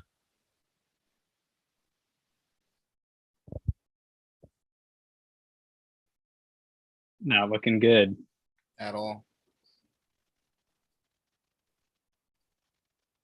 Oof. I mean, this. Yep. He's down at the 5. Now I'm going to maintain some hope here because the Bears have had struggles in the red zone. self-inflicted troubles. Yeah, well, hey, they could do it again. But 52 seconds. I think we called timeout because we're gassed. Okay. Yep. Is that John Allen? Yeah. Cool.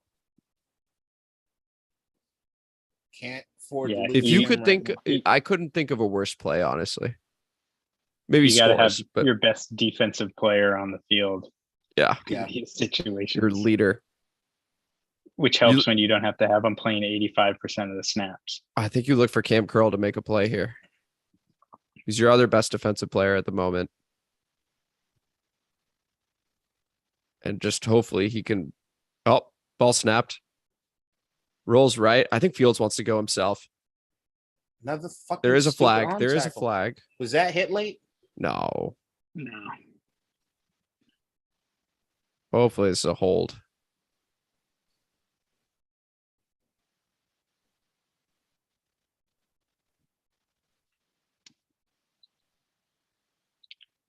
Okay, second down. Did run out of bounds. I don't know what that confusion was, but it looked like if the flag were going to be on anybody, it was us. To call a timeout. Well, we couldn't call back-to-back timeouts. We know all about that when Sean Taylor. Yeah. Anyway, unsportsmanlike conduct. Well, we just dodged a bullet there against the Bills. Yeah, because that's yeah. Who could forget? It would have been a 51-yard field goal turned to a 36. They score. Defense was confused. Oh, got knocked down. 3rd and goal. All right. This game is terrifying. So part of you wants for the like long-term benefit of the team for them to score crap here. the bed. Yeah. Oh gosh. Now they're in the same position we were in last week. Or at least similar. Yeah. Okay, Allen's back in the game. That's good. Ooh. Okay, Komet shifts to the left. Fields getting some happy feet, throws it deep. Oh, incomplete. My God. 4th and goal. Is Derek Forrest hurt? Well, and Derek Forrest is hurt. You notice how the focus on contain there. Yeah. Compared to. I'll tell you what. Referees missed a call there. That is pretty blatant PI. No, they're both fighting for it. Yeah, I think it's hard to they're both go one fighting. way or the I other. don't know. He's got that arm hooked.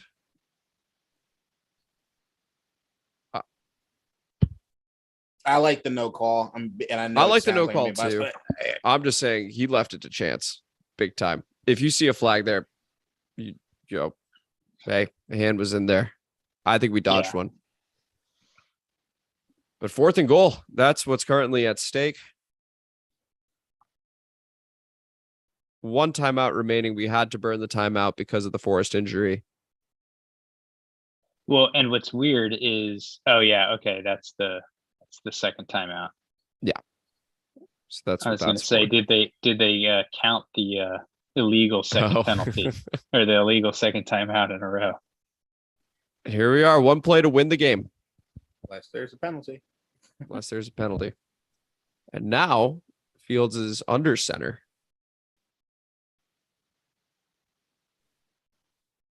Touchdown. No. Oh, he got it. Incomplete. No, he's got him short. Yeah, he's short from where he possessed it. Oh, this is interesting. Okay. They got to look. I don't. So they're going to review it. They're going to review it. Don't review. Just leave it alone. They may call it. They may call it a touchdown. So they can review it. First down, Washington. Yeah. All right, let's see the replay. This is. Okay. Oh. Yeah. Yep. See, he doesn't have the ball. Bobble. He's out. He's out. Might even be incomplete. He's out of bounds. Left hand touches the sideline before he has control of the ball. Yep. So you see it come loose. So Doesn't and have control he yet. possesses it at the 1, and he might be out of bounds, honestly. He's out. This could even be incomplete. The reason I'm bringing that up is because if it is incomplete upon review, you can kneel, versus right here, you still need to run a QB sneak. Yeah. With Heineke. With Taylor, of course. Right.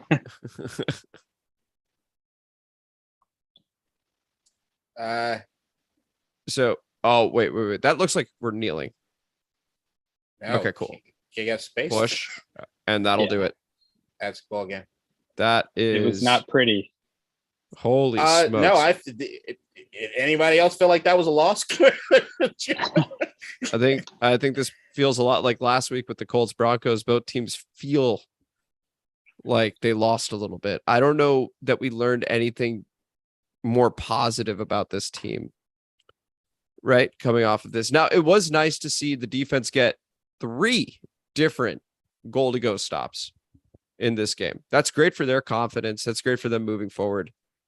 They got gashed on that final drive, though. That was way too easy for them to get down to the 5-yard line. Way too easy. Offensively, I'll say that, hey, Brian Robinson, I think, looked very good in that final where we were trying to kill the game. He had that really nice run. Gibson looked like a man possessed for a while. And I think Scott Turner did a couple nice things in the second half. But yeah, those are my thoughts overall. K-Dot, what about yours? And then Lally, we'll get yours too. I'm going to echo some of the stuff I'm seeing in the comments, actually. I haven't looked at them as much as I need to. But like blood clot, good game, guys. Like I said, we won, but we should have lost. I'm kind of with them on that one. And Ben Robinson, who actually, I'm trying to look back. He's been dropping dimes all night. Oh, he knows I hate the to game, say it was dude. right, but I think they should have been more aggressive on that last drive. And then what did I say? And Mhm. I think there's a little bit of like hindsight 2020, but what we talked about pretty much all game is that we haven't really been dictating things as much as it's like kind of almost being conservative in the way that we're going. To see maybe the play action or do anything on that last drive to really just get the juice going. But no, I learned nothing new from this team. Everything that went right was stuff we've been begging them to do that they just don't do enough. Right. So like there's nothing I'm really hanging my hat on other than it's something in the win column, which is better than something in the loss column. And now we got some time to rest up and hopefully we get guys like Chase and some of these other guys coming back. Yeah. Your thoughts? Yeah, I mean, I agree, right? It's like it's a win in the win column, but you're like in the grand scheme of things, when a team is playing like that, do you really want the win, right? Or do you want to just be kind of looking for next year? Right. I mean, I think the defensive line played pretty well. Some issues with containing Justin Fields, but that's, he's just a dynamic runner, right? And then the offense just needs to be better in the intermediate passing game. Right? Absolutely. There is no intermediate passing game right now. And that's one of the big issues. Obviously, the offensive line has a lot to do with that. But similar to what Kadeen said, we got time to rest up, get people back. And, the delta of rest between teams is such a huge factor that, like, hey, if you upset Green Bay, you're 3-4, and you actually have a shot to have meaningful games. And I think as Washington fans, like, that's kind of what we hope for right now, is to just like have meaningful games in November and December. Playoffs, we need to get a little more consistent before that becomes like on the wish list. Right. Yeah, considering how strong the NFC East is. But that's a good point, Lally. So up next, we do have the Green Bay Packers. We are at home for that one. And then if we can find a way to win that, where their receivers are still figuring it out with Rodgers, you got a struggling Colts team, and then Kirk Cousins comes back to DC. And so there is an opportunity for a little bit of a run here. K-Dot, you mentioned it when looking at the schedule, that this is a little block where we can make a run. So we're going to see what happens moving forward. An ugly win, but a win nonetheless. Again, it's not one that you necessarily feel good about, but at the end of the day, it's really hard to win in this league. We know that as fans of this team. So glad to be able to get one in the win column. Any final thoughts before we sign off here, gentlemen? It's always good to have a victory Friday. That's all I'm gonna say. 100% true. My like a final thought. I hope the NFL finds their balls and come after Yacht Bitch. Indeed. And so we're gonna be on Yacht Bitch watch quite consistently here on District Divided. But real quick, just wanted to thank you guys on the chat for participating, for watching with us. Really appreciate the time. Lally, thank you so much for, I think what initially was probably going to be was a few minutes and was like, hey, you know what? We're vibing. We're in rhythm. I was like, hey, let's go. Let's have a the good game time. Wasn't super compelling. So it's like, hey, why not talk some shop instead of just sitting in misery?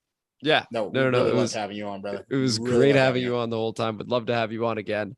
And yeah, I mean, we're going to look to live stream a little bit more when it doesn't conflict with our schedules and stuff like that.